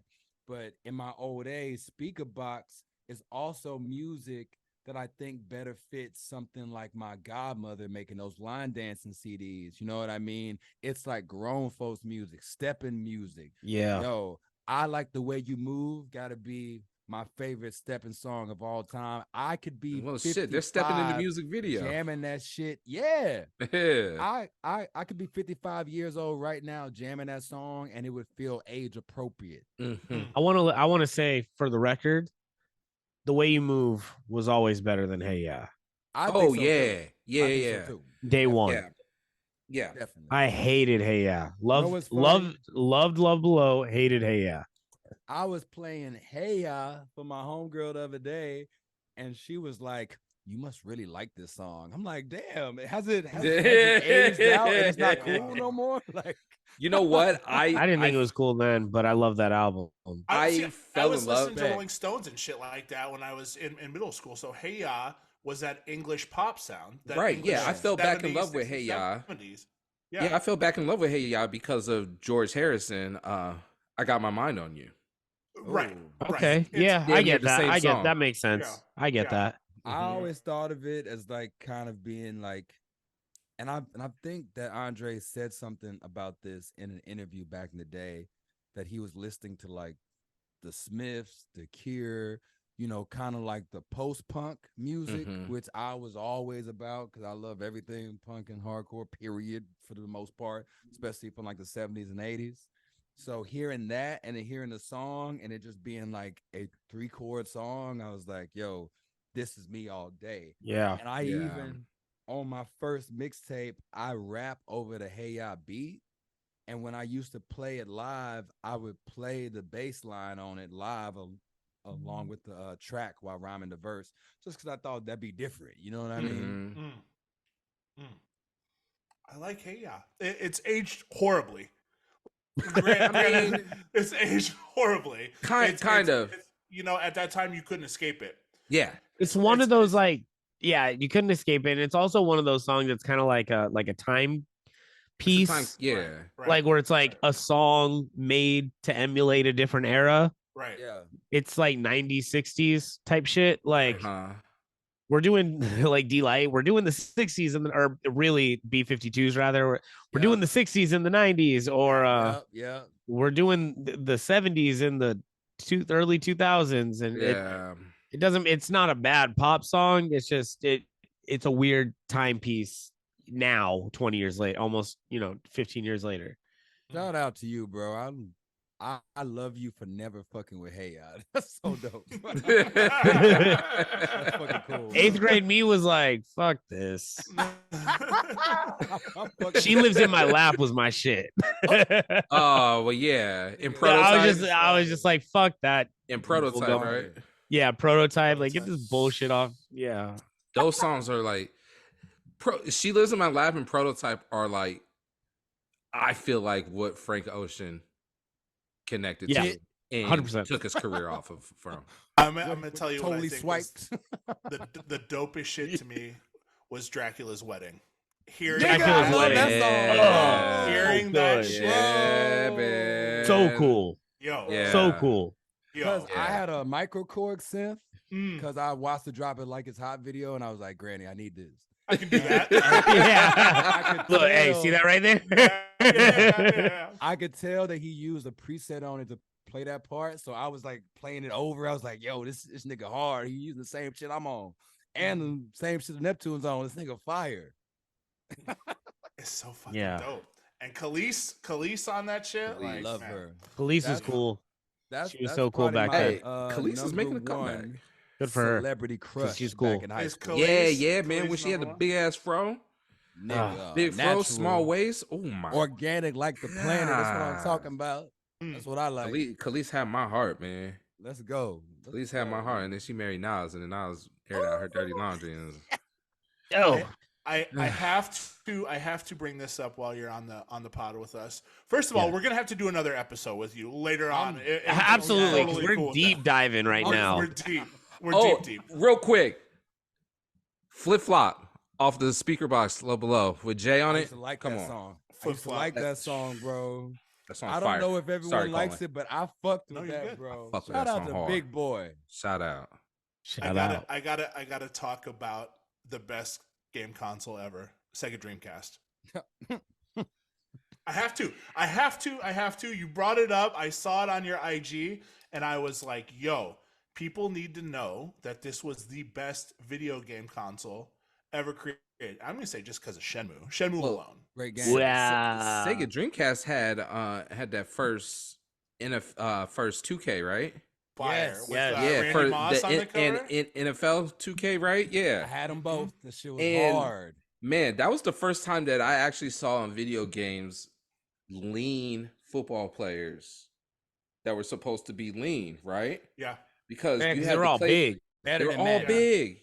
Even on, yeah, right. Yeah, bro. Yeah. Dreamcast. They were the same body on everybody with different numbers and last names. Right. Yeah. Dreamcast changed my life because it was the first time I had the internet in my room. I had a browser in my room. I had the Dreamcast with the dial-up line set to it. And I knew the websites to download the MP3s. And what my dumbass would do, working harder, not working smarter, I used to download the MP3s, which once you like waited like the 20 minutes for the file to download, you could press play, and if you go to another page, then it's gone. It's gone. So what I do is I download a song, and one of the first songs I think I downloaded was Outkast B.O.B., right? Oh, yes. I downloaded the songs, and then I put in a VHS tape, a blank tape, and I'd record me playing the song on my TV, and I'd make myself a mixtape of on VHS. on VHS, and that's how I would listen to songs when I was a kid. Okay. Before I had a computer. Dog, Okay. I just Yes. Did you have web TV? Did you have web TV when you were young? I Hell never no, had that's web expensive, never had bro. that. I never had that Nah. shit. I had to go to the community center for fucking web TV. Yo, Nah, I we went had to my DMX. princess. What is We had that? DMX. DMX. I don't know what that is. What is that? Oh, that was another one of them pirated boxes. They gave you. Do you Oh, have the the box? keyboard? The Do you have John? the keyboard on Yeah. there? Oh yeah. Oh, for like cable TV? Or Mm-hmm. something? And they Oh, had so all you the got, like- music videos on it. Yeah. Mhm. Okay, I remember. Any Yeah. of that. Mhm. The only time I could watch Disney was during the free trial. If they had a trial week Yeah. going on Yeah, TV. yeah. Hey, those trial Like, weeks yo. were fire though. Yeah. Like We had- HBO we- Fraggle and- Rock. and- You could watch Fraggle Rock. People Yes. forget. That was No, the time. Fraggle Rock we- is one of the best theme songs Oh yeah. of our We childhood. definitely had the black box in my house. You're showing Yeah. our age in this. Oh my God. No, No, but we all the yo, same age though. Cable I just wanna boxes, Fraggle I Rock. want to shout you out for this fucking VHS MP3 Oh, go ahead, Dreamcast Neek. thing. Go ahead, Neek. Hey, Because hey, you're it's all fucking you, talking. Neek. You're talking my fucking language, dog. It's all you, Neek. You got it, Neek. You got the floor, my guy. I This like I is- still got the tapes too. This Clear is out. such a specific, like, we're gonna figure it out, nerd kid ass backpack I need 2006 I need ass music. shit. No, bro. This was in the year 2000. Yeah. And Yeah, in 2001. This is back in the Yeah. day. Because I'm 2000. I graduated 08. So Okay, yeah, you're right. okay, This cool. is way like. So I'm thinking middle school. Yep. I was in Yeah, I that- had. that's right there I was for on you, though, Neek. Winamp skins. Winamp. This I is was Winamp. Mhm. The llama. This shit Come is on, man. a Rube Goldberg experiment where the guy goes off the diving board, lands in the diving board, it fires up the VHS, and records the MP3. Yeah. Dog. One balloon Bro. goes up in the air and says, "We got the MP3. Let's Yeah. go." Song by song. I had to do it because I needed music and I had a lot of time on Yeah. my hands. Yeah, yeah. Mhm. I got a hand-me-down. I can't remember what it was, but it was that Sony MP3 player that had like the tapes. It wasn't a tape, but it was Oh, like the mini yeah. disc. The mini Yes. disc. Yes, the mini Yes. disc. You remember my that? God. I got that Remember from the a mini disc? homie. How many songs First could that hold? time- Like it could hold a lot. A lot. Could it? The Yeah. A first lot. time I heard the Freeway album, Philadelphia Freeway, my homeboy Jeremy had the mini disc of it and brought it Bro. to school. First That's time I how I heard heard Romeo Must Die Freeway. album was on that. Was Wow, on the mini disc. Yep. Oh my God. Romeo Must Die. I was in Oh, fourth grade when I man. saw that movie for the first time. Man. Damn, the good old day. You know what I miss was about lit. those days? It felt like so much more of an accomplishment to just get to the music. Jumping Yeah. through all these hoops just to hear the music, just to hear it. Yeah. Now I want we all of us press to get play on BMX something bikes and throw it ride our away. bikes to a record store right Yeah. now. Go. Yeah. yeah. That is us right now. That is just- us. That's That- that shit though, because We're like you the had- Stranger Thing kids, Yeah. but go to record Yes. stores. Yeah. Sorry, Colin. Oh, that's a new TV show, a Y2K version, not the 80s, but we trying to get the MP3s, the mini discs, the We're Outkast just album jumping dropped, through the hoops to 50 hear Cent album music. dropped. Yep. Yo, Yep.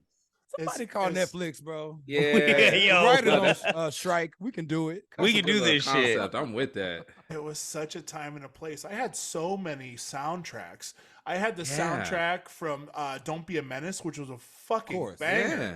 with course. Winter Wars on there. Mhm. I had "The Invisible Minds" for Coolio. There was all of these soundtracks that you were like, I gotta have. Oh, Dangerous Minds. Dangerous Minds. Yes. Yeah. That's Nobody that's- remembers the Beavis movie. And Butthead do America yeah. soundtrack. That shit was Yo, with the hard. Chili Red Hot Peppers. Chili Peppers. Yeah, the Red Hot Chili Peppers on that whole, yeah. That's how I learned about the Chili Peppers. First time. Same. Whoa, word. Yeah. First time I learned about Jay. His first single. Nutty Professor soundtrack. Oh man, ain't no nigga like the one I got. Man, let's Come go, on, bro. now. Mm. Come on. That soundtrack. Godzilla soundtrack life. with Diddy and With Jimmy Diddy, Page. and- Come with and me. And he Yo, my has the boy brought Godzilla that shit sample to in school. it. Jamiroquai was on that Bro. soundtrack. Yes, he He was. Yeah, Jimmy Yeah, Page playing on Yeah. it too from Led Zeppelin. Yeah. Mhm. Diddy was a genius during that era because you'd hear all these songs and we didn't know that they were samples. Right. So you'd hear things like that and you'd be like, yo, he came up with this incredible idea, and somebody's like, "This is David Bowie, moron!" Like, this is but they said it in the song. Though. What song was that when they said to take hit from the 80s and make it sound so crazy? Yeah, we so sang good. right past that. We didn't even Yeah, know. we were just singing. I don't know what these niggas are talking I about. was like, thumbs up. What are I you was talking about? cognizant. Okay. Sure I do. was reading all the credits. I was all Yeah. about You were Same. deep in it. Same, man. I was like, yo, Diddy and Sting are working together. It's incredible. I was grounded all the fucking time, so all I could do was read and listen to music. it. I was reading in the shampoo house. bottles, so of course I was Yeah. reading fucking credits. Anything. Just First reading time everything. that I got a school suspension was in 8th grade. I used to be on the IRC chat, right? And I would be in this IRC server that you could download movies and music from. And I downloaded the movie Jason X, which must have came out in like 2001. Oh my or God. 02. And I Right. organized a bunch of kids to all skip class and come meet me in this empty classroom to watch the movie. And then the teacher comes in. I'm at the computer. I got a bunch of kids skipping with me, but they figured like, nah, you're the ringleader, so you're getting suspended. Yo. And I had to Watching give up my Jason fucking X. tickets, bro. I had tickets to the Blink-182 Green Day concert. I had to give that shit up. Damn. Whack. Rough. My first L. Yeah, the IRC chat room. Hey, you did it Got for the him. people, Wow. though, man. That's right. For That's the right. people. For the We have a goddamn people. couple quick housekeeping questions, and Yes. then we will wrap this thing up because we could talk all. This could be a Yeah. very We long have. show. I just want to confirm right now, we're doing a part 2. We're Yeah, doing no, what we for have. We're doing sure. a part 2. We say it all the time. Because I need to know what happened during like what No, we'll just do it. 2012, Yes. 13 when Travis didn't even Scott get came there. We on- all just came on the nerded out scene, for and then 3 See, hours. I could keep going, man. We didn't talk about shit. This Yeah, we episode is just didn't. us having a good ass time. Yeah. We didn't talk about shit. Yeah. You got Nah, time but you this know what? week? We gotta do. We gotta. I got questions about James Harden. No, we don't even Oh, don't I even actually mention met him anything. We once, save and it that for the nigga next was episode rude. because we're coming Hold back Hold on, I got immediately. Don't ask. Don't pre. I got ask Beyonce questions. See? Stop it. None of this. None of it. check me out. None of it. though. We have to save Whataburger. it He's Who got I- I Whataburger gotta ask you about the questions. Astros because I don't want to. I don't want to like. I don't want to. I don't want this shit to turn into like, damn, they really didn't talk about shit. They Yeah. just put it out about Outcast for an hour. Joke's on you. You sat through 2 hours of listening to this, so we No, already 'cause got we- what it I'm having way too Maybe much we'll make fun. an edit. We'll like make an edit for like the people, and then do this long version for like the Patreon or something. I don't Oh, know. it's just that's the But I have a- best. The best and worst thing about the show is my laziness. I'm not editing this. This is Wow. all. Hire Good somebody. to know. Yeah. It just comes. I got people. It comes out like this.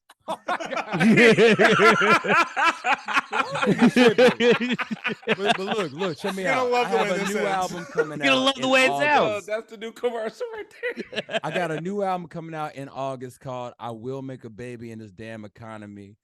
I'm gonna announce the album in June, so sometime between the end of June and beginning of September, bring me back on. And we can talk Calling. some Yes. shit. Yes, Yes. Mark that down. please. Yes, please. I like that. Yes. We will yes. book that right now. Yeah, we will.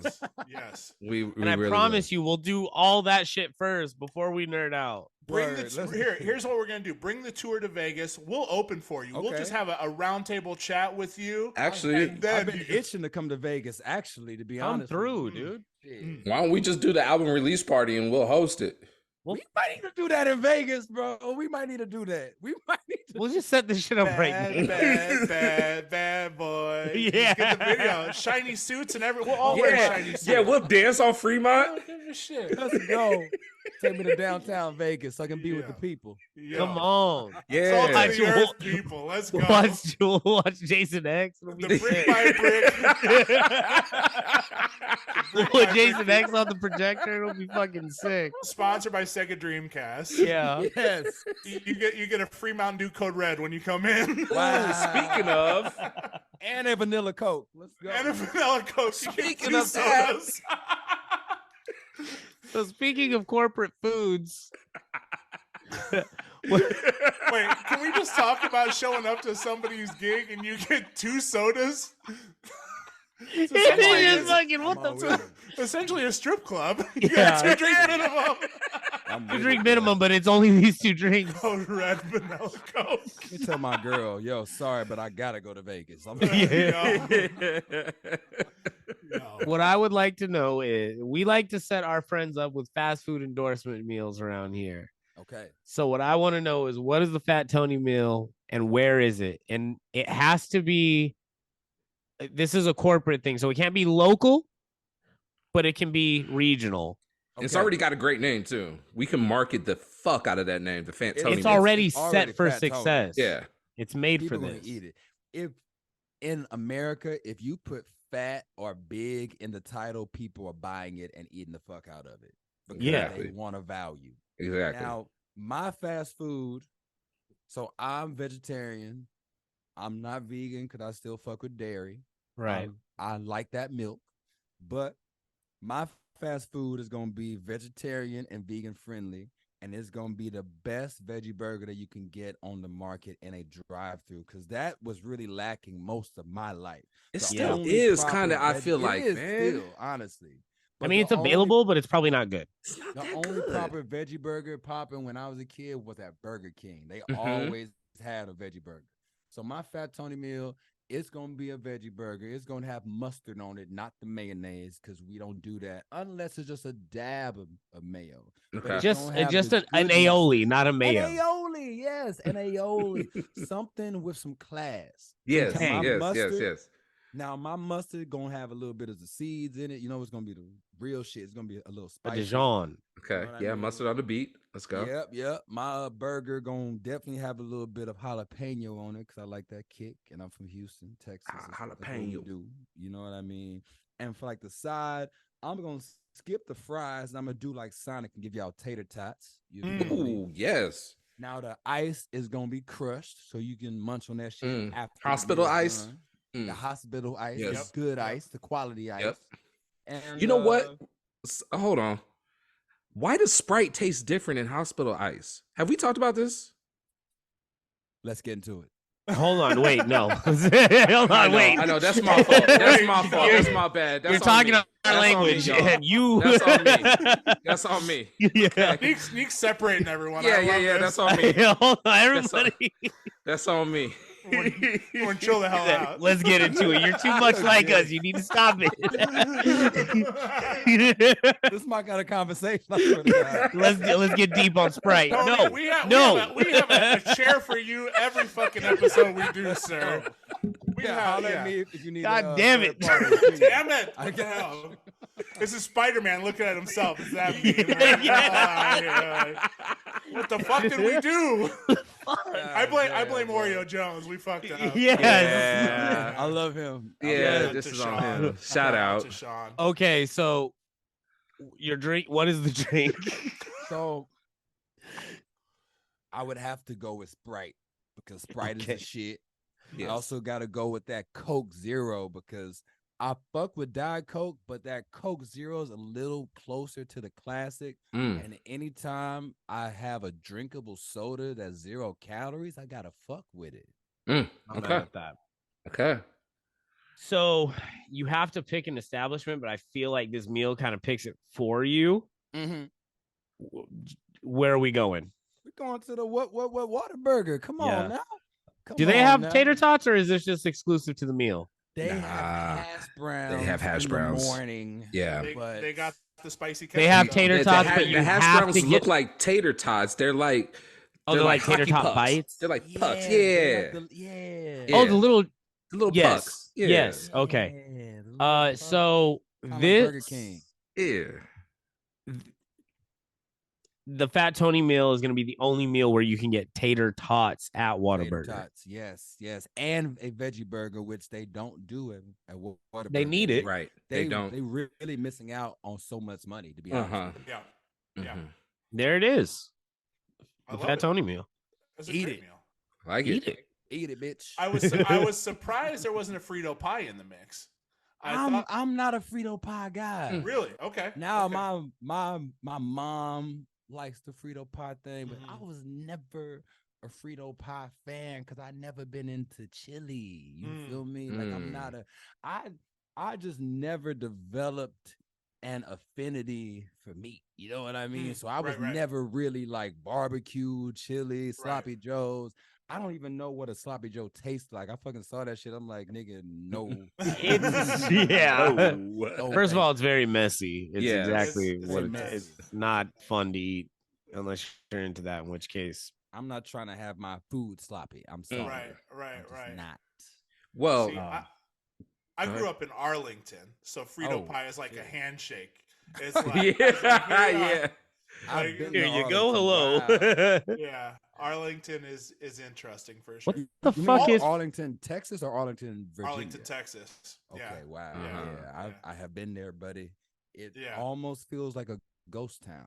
Yeah, Sometimes. right. yeah, Except for the yeah, stadiums, yeah. all right next to each other. Football niggas.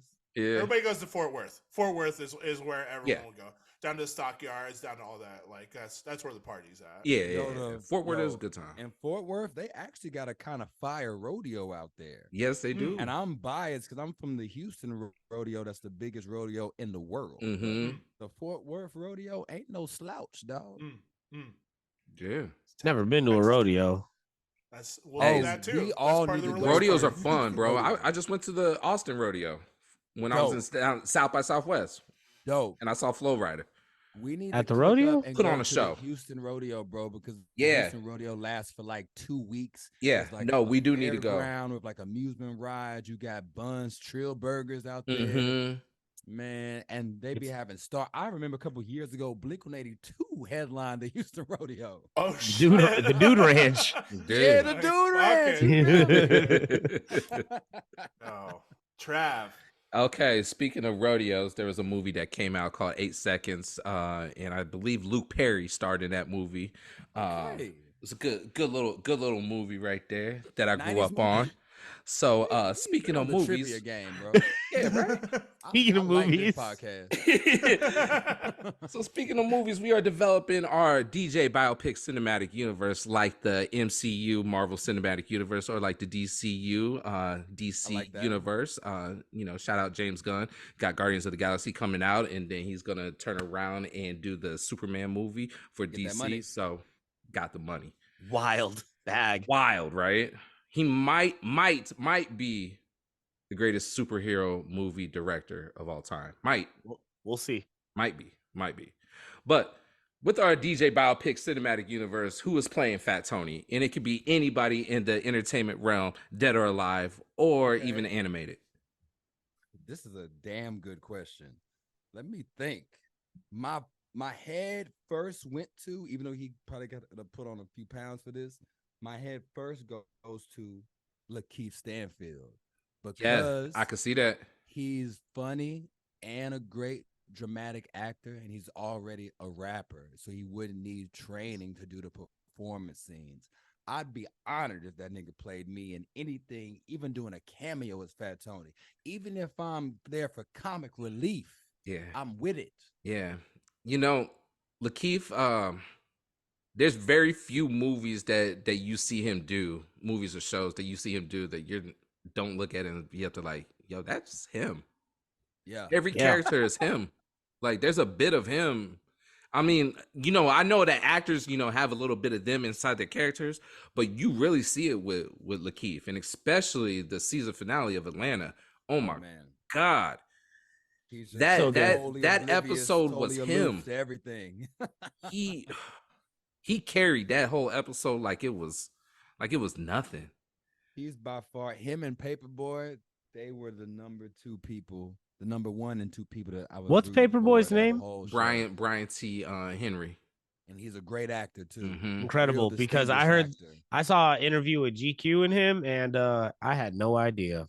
That nigga Saw English. him. We saw Oh. him at Cantor's Deli when we were walking in. He was standing right by the door. And I was like, He's Fire. incredible because that man is not Paperboy. There is No. no him in Uh-uh. Paperboy. No.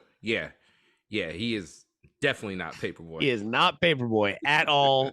Am I whatsoever. tripping? Oh, that nigga is not British. That nigga is from Fayetteville, North Carolina. You know, he is such a good actor. I assume that he was from England. Yeah, because he has like that Damson Idris like kind of persona where you could be hard, but then you got that like Idris Elba.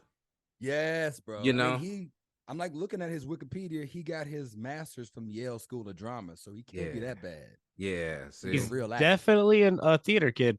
yeah. Paper Sir. No, Not he paper, for sure but Paper is. Sir. Yes, 100%. I'm with And it. more. I'm just gonna leave it at that. Yep. Y'all are fire. One song for our podcast playlist. It can be any song you want to add. We ask everyone that joins us to include one song that they want the world to hear. Can't do your song with ASAP because that song gone. That's gone. That's gone. We hate I'm to gonna see pick it. two. I'm gonna pick Okay. two because I can and I will. Yes. I'm gonna Yes. pick Fat Tony.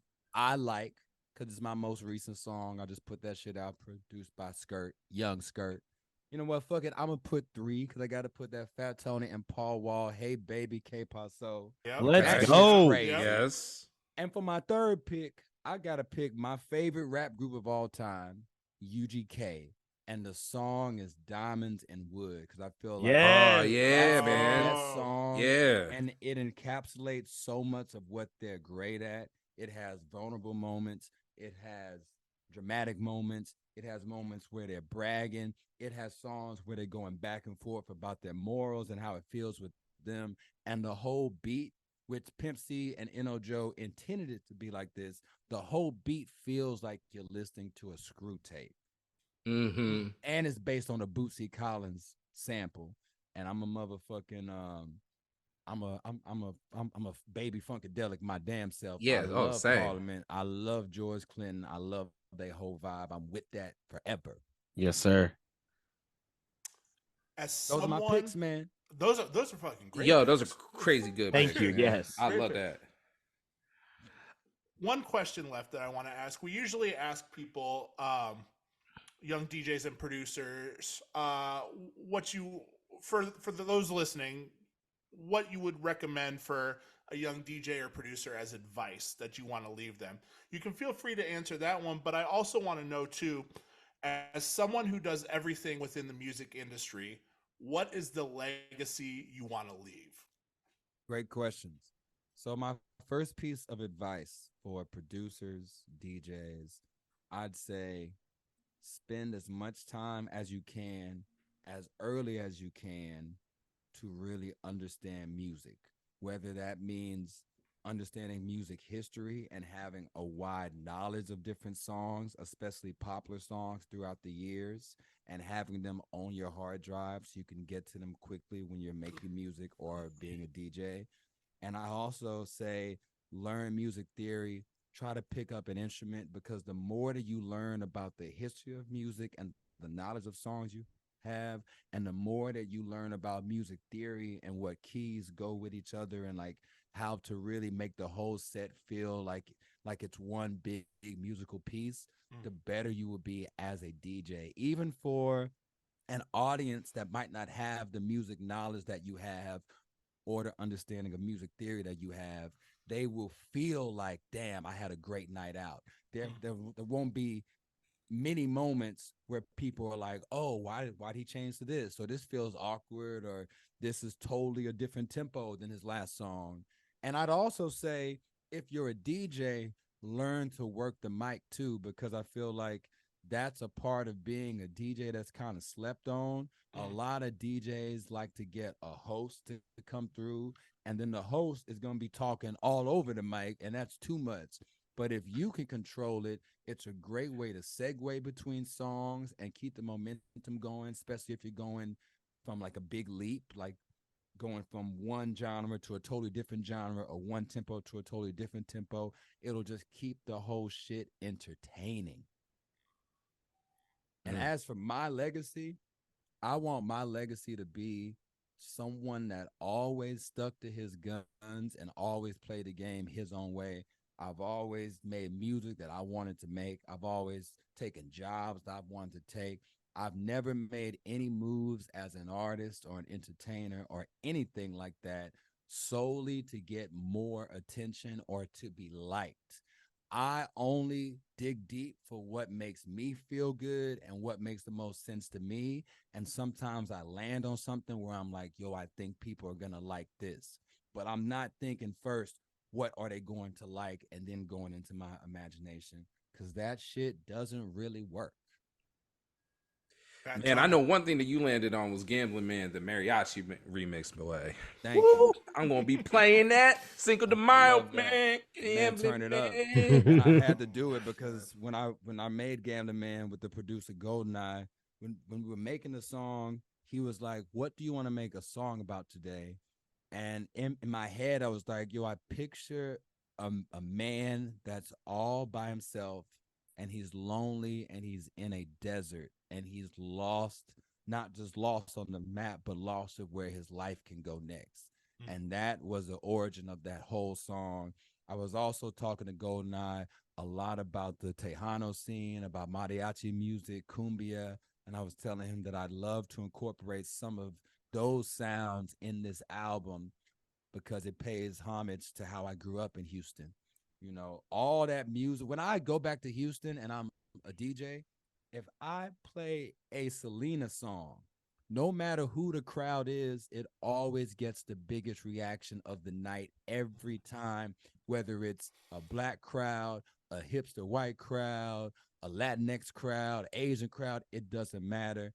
That's the music that speaks to us because that Tejano music, it incorporates so many sounds from Texas, from like the polka and like accordion stuff that like Germans made in Texas to classic Mexican music to pop music. I mean, if you look at a fucking Selena interview, she says her biggest inspirations are Janet Jackson and Michael Jackson and Boyz II Men and New Edition. She was trying to approach it like I'm an R&B pop singer, and you mixing that with the classic Texas sounds, you're gonna get something new. That whole reason is why on that Exotica album on Je ne sais quoi, you hear an accordion on it. Because I was bugging Goldeneye for like months. I was like, put an accordion on my album somewhere because that's Texas shit. That song is fire, featuring Bun B. Or Bun B was in the video too. Yeah, man. That song's fire. I love Bun B. I love Bun. Bun changed my fucking life because Bun was like the first big rapper to tweet about me, and he tweeted that I was Houston's best kept secret. And Bun didn't start fucking with me until years after I met him. Back in 2005, the first time I did a radio interview was with Matt Sanzala at KPFT in Houston, and it was the anniversary of his radio show, and he had a bunch of guests. Bun was there. I met Bun. I've always been a UGK fan. Love them. I took a picture with him, and after that, pretty much from 05 to 2011, I went to every Bun B concert or in-store in Houston, and I'd always come up to him and give him a new mixtape that I was working on, a new demo. And at first, he was kind of like standoffish, as he should be, because I'm a hyper-ass teen, and he doesn't know me.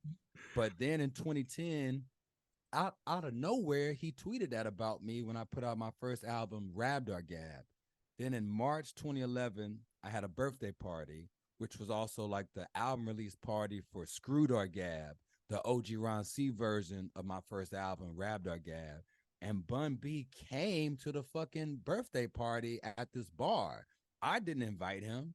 He just saw it on like Twitter or something, came through, and then sat with me at the bar and just talked to me about his whole come up as an artist, about how when like UGK had like the #1 song on like Houston radio and we're on the Menace to Society soundtrack, he was still working at a barbecue food delivery place, and he felt like, damn, I'm making some headways in music, but I still don't have money, and I'm still kind of living the way that I used to live before I had a record deal. And he told me that it taught him to stay humble and stay focused because there's always another level to go.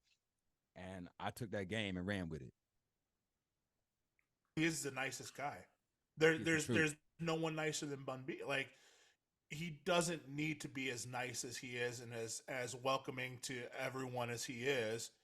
I was fortunate enough to meet him in Indianapolis, and it's like, you're such an icon, but you're such a genuine person. Yeah, And man. I think a lot of that is missing in music. I think people get a little bit of action and then everyone forgets everyone. And Bun has always, it seems to me, spoke from the heart and acted the part of a person amongst the people. And I think part of that is because in UGK, he was more of the like people person, right? And also, they never really got the opportunities that we get now as artists. Like when Bun came to my birthday party in 2011, I think it was when I turned 23. And he told me that the entire time that UGK was going until Pimp C got out of jail, they never went on a tour.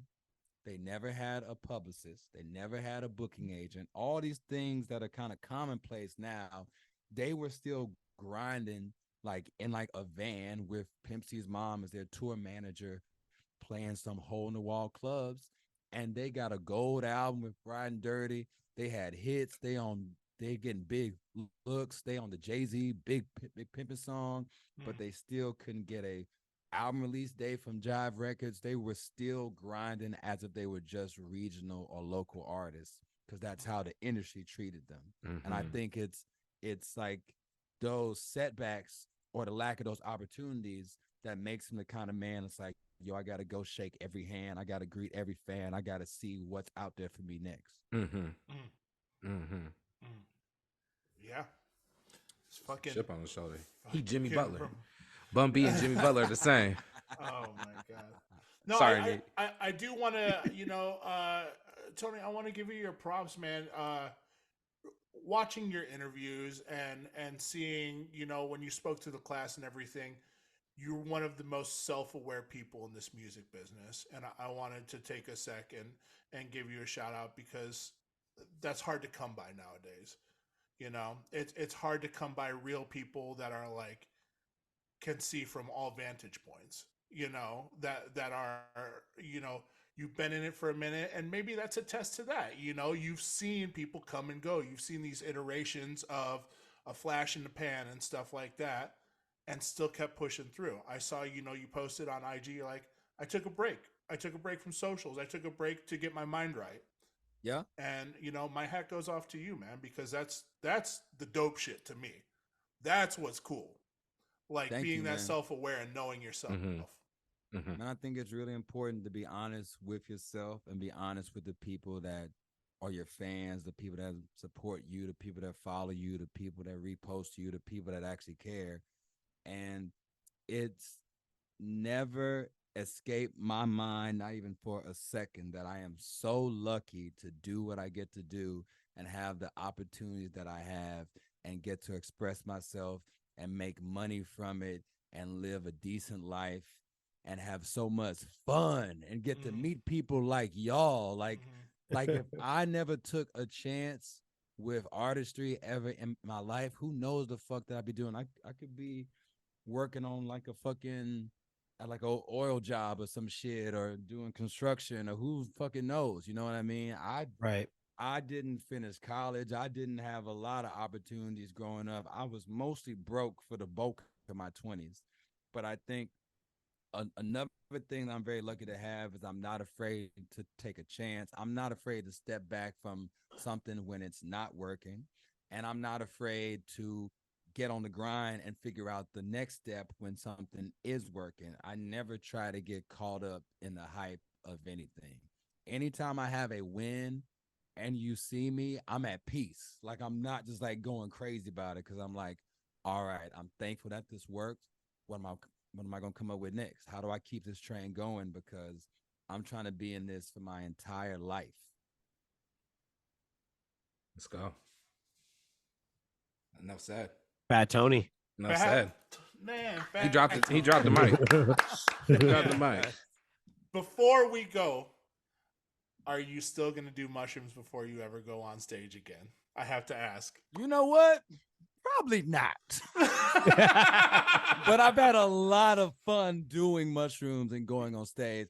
I was just telling my homegirl that there was this little period where me and my two friends who are kind of like my hype people, they were both dating. One was like my hype man rapper. His like girl's a singer. There was a little Molly phase that we had back in the day in like 2011 or so. Yeah. And we played a few shows, Molly the fuck out. Yeah. We're like running around stage. Quick bars. We like rapid fast. We were doing a lot of freestyles, but we were just feeling it. So yeah, He said, "Hold on, I got something to say." Molly is great because everyone's on the same wave as you when you're all on Molly, and they'll be like, "Yeah, that does sound good. Let me say something too." Exactly. We was having fun than a motherfucker. Stage managers freestyling. Great. I'm gonna send it to you. I've been trying to find all my live footage on YouTube over all the years because I just want to have that shit for myself. And I found a clip of me playing a college show out in College Station, Texas. And I know for sure that we took Molly on that night. And I'm wearing a ski mask the whole show. Oh. Tripping. Just sweating out the shiesty. Yeah, he told the clone to just stay right there. I got it. It's fine. I can wear the ski mask. It's fine. We like bringing girls on stage, just like dancing with them for no reason. And that whole era worked because our DJ, iPod Ammo, was totally sober and would have never dared to look at Molly. So I was like, bro, just make sure that she don't fall off the tracks and we just go have fun. Man ran on the stage and started showing, ran right off at the end too. We'll see y'all later. Like, where's he going? What's the big hurry? Like, I'm gonna find a video for y'all. Put that shit in the chat. I was geeked up. I was on my pure Fabo shit. Hard to see spaceships. Pulling up your leg on the side. Bro, I was wigging out. You said, who wants to do a freestyle? Come on up on stage. No, for real. We'll have a cipher. I was anything goes, bro. For real. After's talking about these bright ideas. We should start You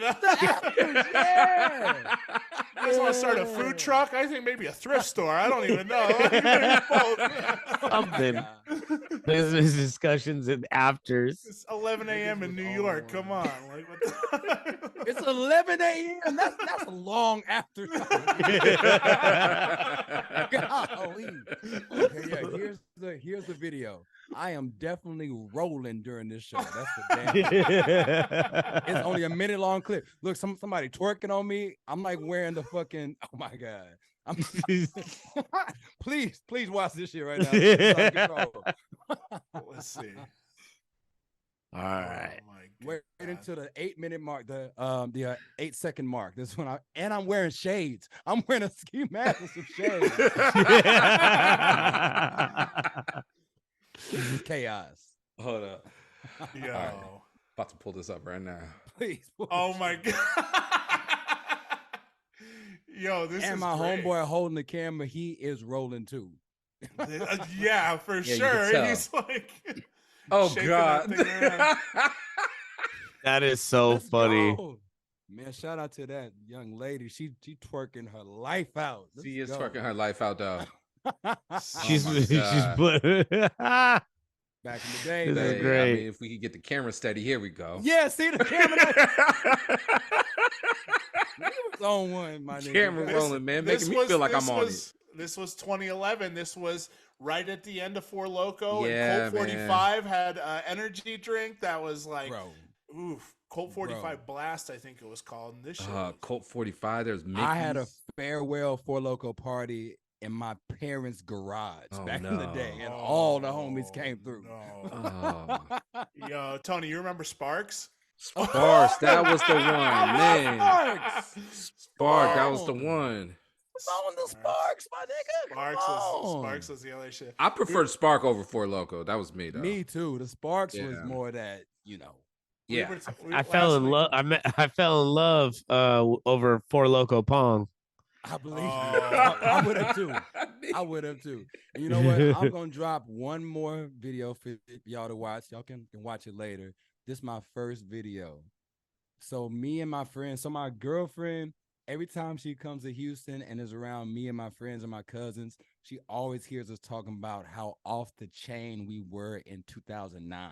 Because in 2009, the tail end of my college years, we was on everything, partying our ass off. And this video is a fucking documentary of what was happening in 2009. This was my first video shoot, and we did it at my homeboy's house, who were my first friends to have their own crib, and they had a hot tub in their crib. Oh, that's because why not, right? Yeah, Because why not? Yeah. Okay. Oh my God. Yeah. Watch that 2009 documentary. That's fantastic. Carrying a Carlo Rossi jug. Yeah. Oh man. This is an accurate depiction of me in 2009 smoking a cigarette in the studio with the shades on. The hipster everything is out there. Hipster There was everything. always someone with a camera like that. Yep. This is as blog era as it gets, man. Yeah. For real, Yeah, this is yeah, the this was blog my era. Yeah. this was my blog era right here. Yes, sir. Dos Yes, sir. Equis. Oh my God. Oh Yeah. man. Yeah, at a minute 40, I'm in the hot tub with all the homegirls, and one of them is pouring the jug of Carlo Rossi wine in this other girl's mouth. This shit's amazing. Yo. Jesus We was on Christ. one. We was on one. Rapping on top of the construction equipment. Yo. So yeah, to answer your question, I will not be taking no mushrooms or nothing. Man, I already did it. It's already been done. He said, "I don't want to Yeah. relive this." Nigga was We wild. said it. We said it before. I'll say it again. You have to come back. Yeah, you man. This has I'm been down. We're gonna such do an this. absolute pleasure, man. We're gonna to do this have you on album the release show. party too. Yeah, Yes, we sir. need to do the We're gonna Vegas host the release fuck party. out of I'm that. not- Yeah. I'm not playing. I will Yo. set that up for real. All right, let's go. Let's set then. that shit up. Hell yes. Hell yes. Tony, anything you want to share with anyone before we roll out? Let them know maybe your socials, Absolutely. anything your promo right now. Let's go. Man, check me out. Fat Tony is at Fat Tony Rap on everything. That's Instagram, TikTok, Twitter, all that bullshit. I have a new album coming out August 2023. It's called I Will Make a Baby in This Damn Economy. I got Paul Wall on it. I got Blackie on it. Also, separate from the album, me and Paul Wall covered the Texas Tornado song, Hey Baby K Paso. Oh, Go stream that motherfucker.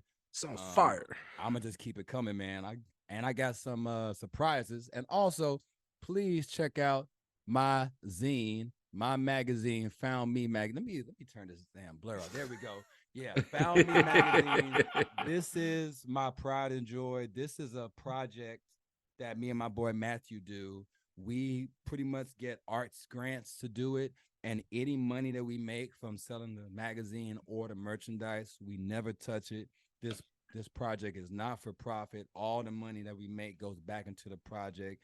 And we did this project because when we were coming up in that blog era, our dream were to be journalists. We wanted to be music critics, and we did a bit of that. Matthew did a whole lot out of that. He's written for Pitchfork and like interviewed Freddie Gibbs and all type of shit. He is still at it, but we wanted to do a project to highlight artists that we love from all over, music, visual artists, writers, and we wanted to do a project that's not about the promo cycle, that's not about money, something that's just pure for us and our taste, and it mostly profiles people from Houston.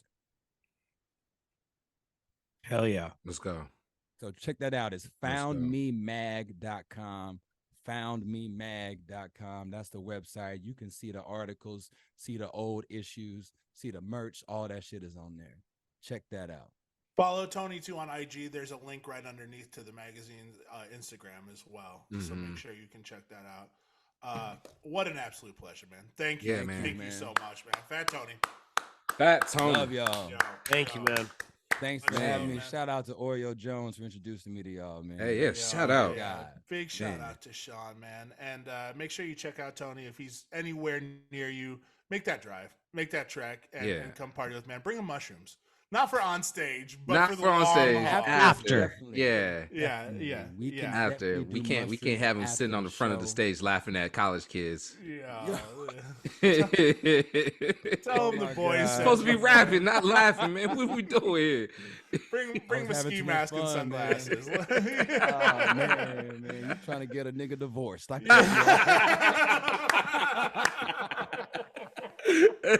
Those days are over. My man said, "No face, no case. Let's go."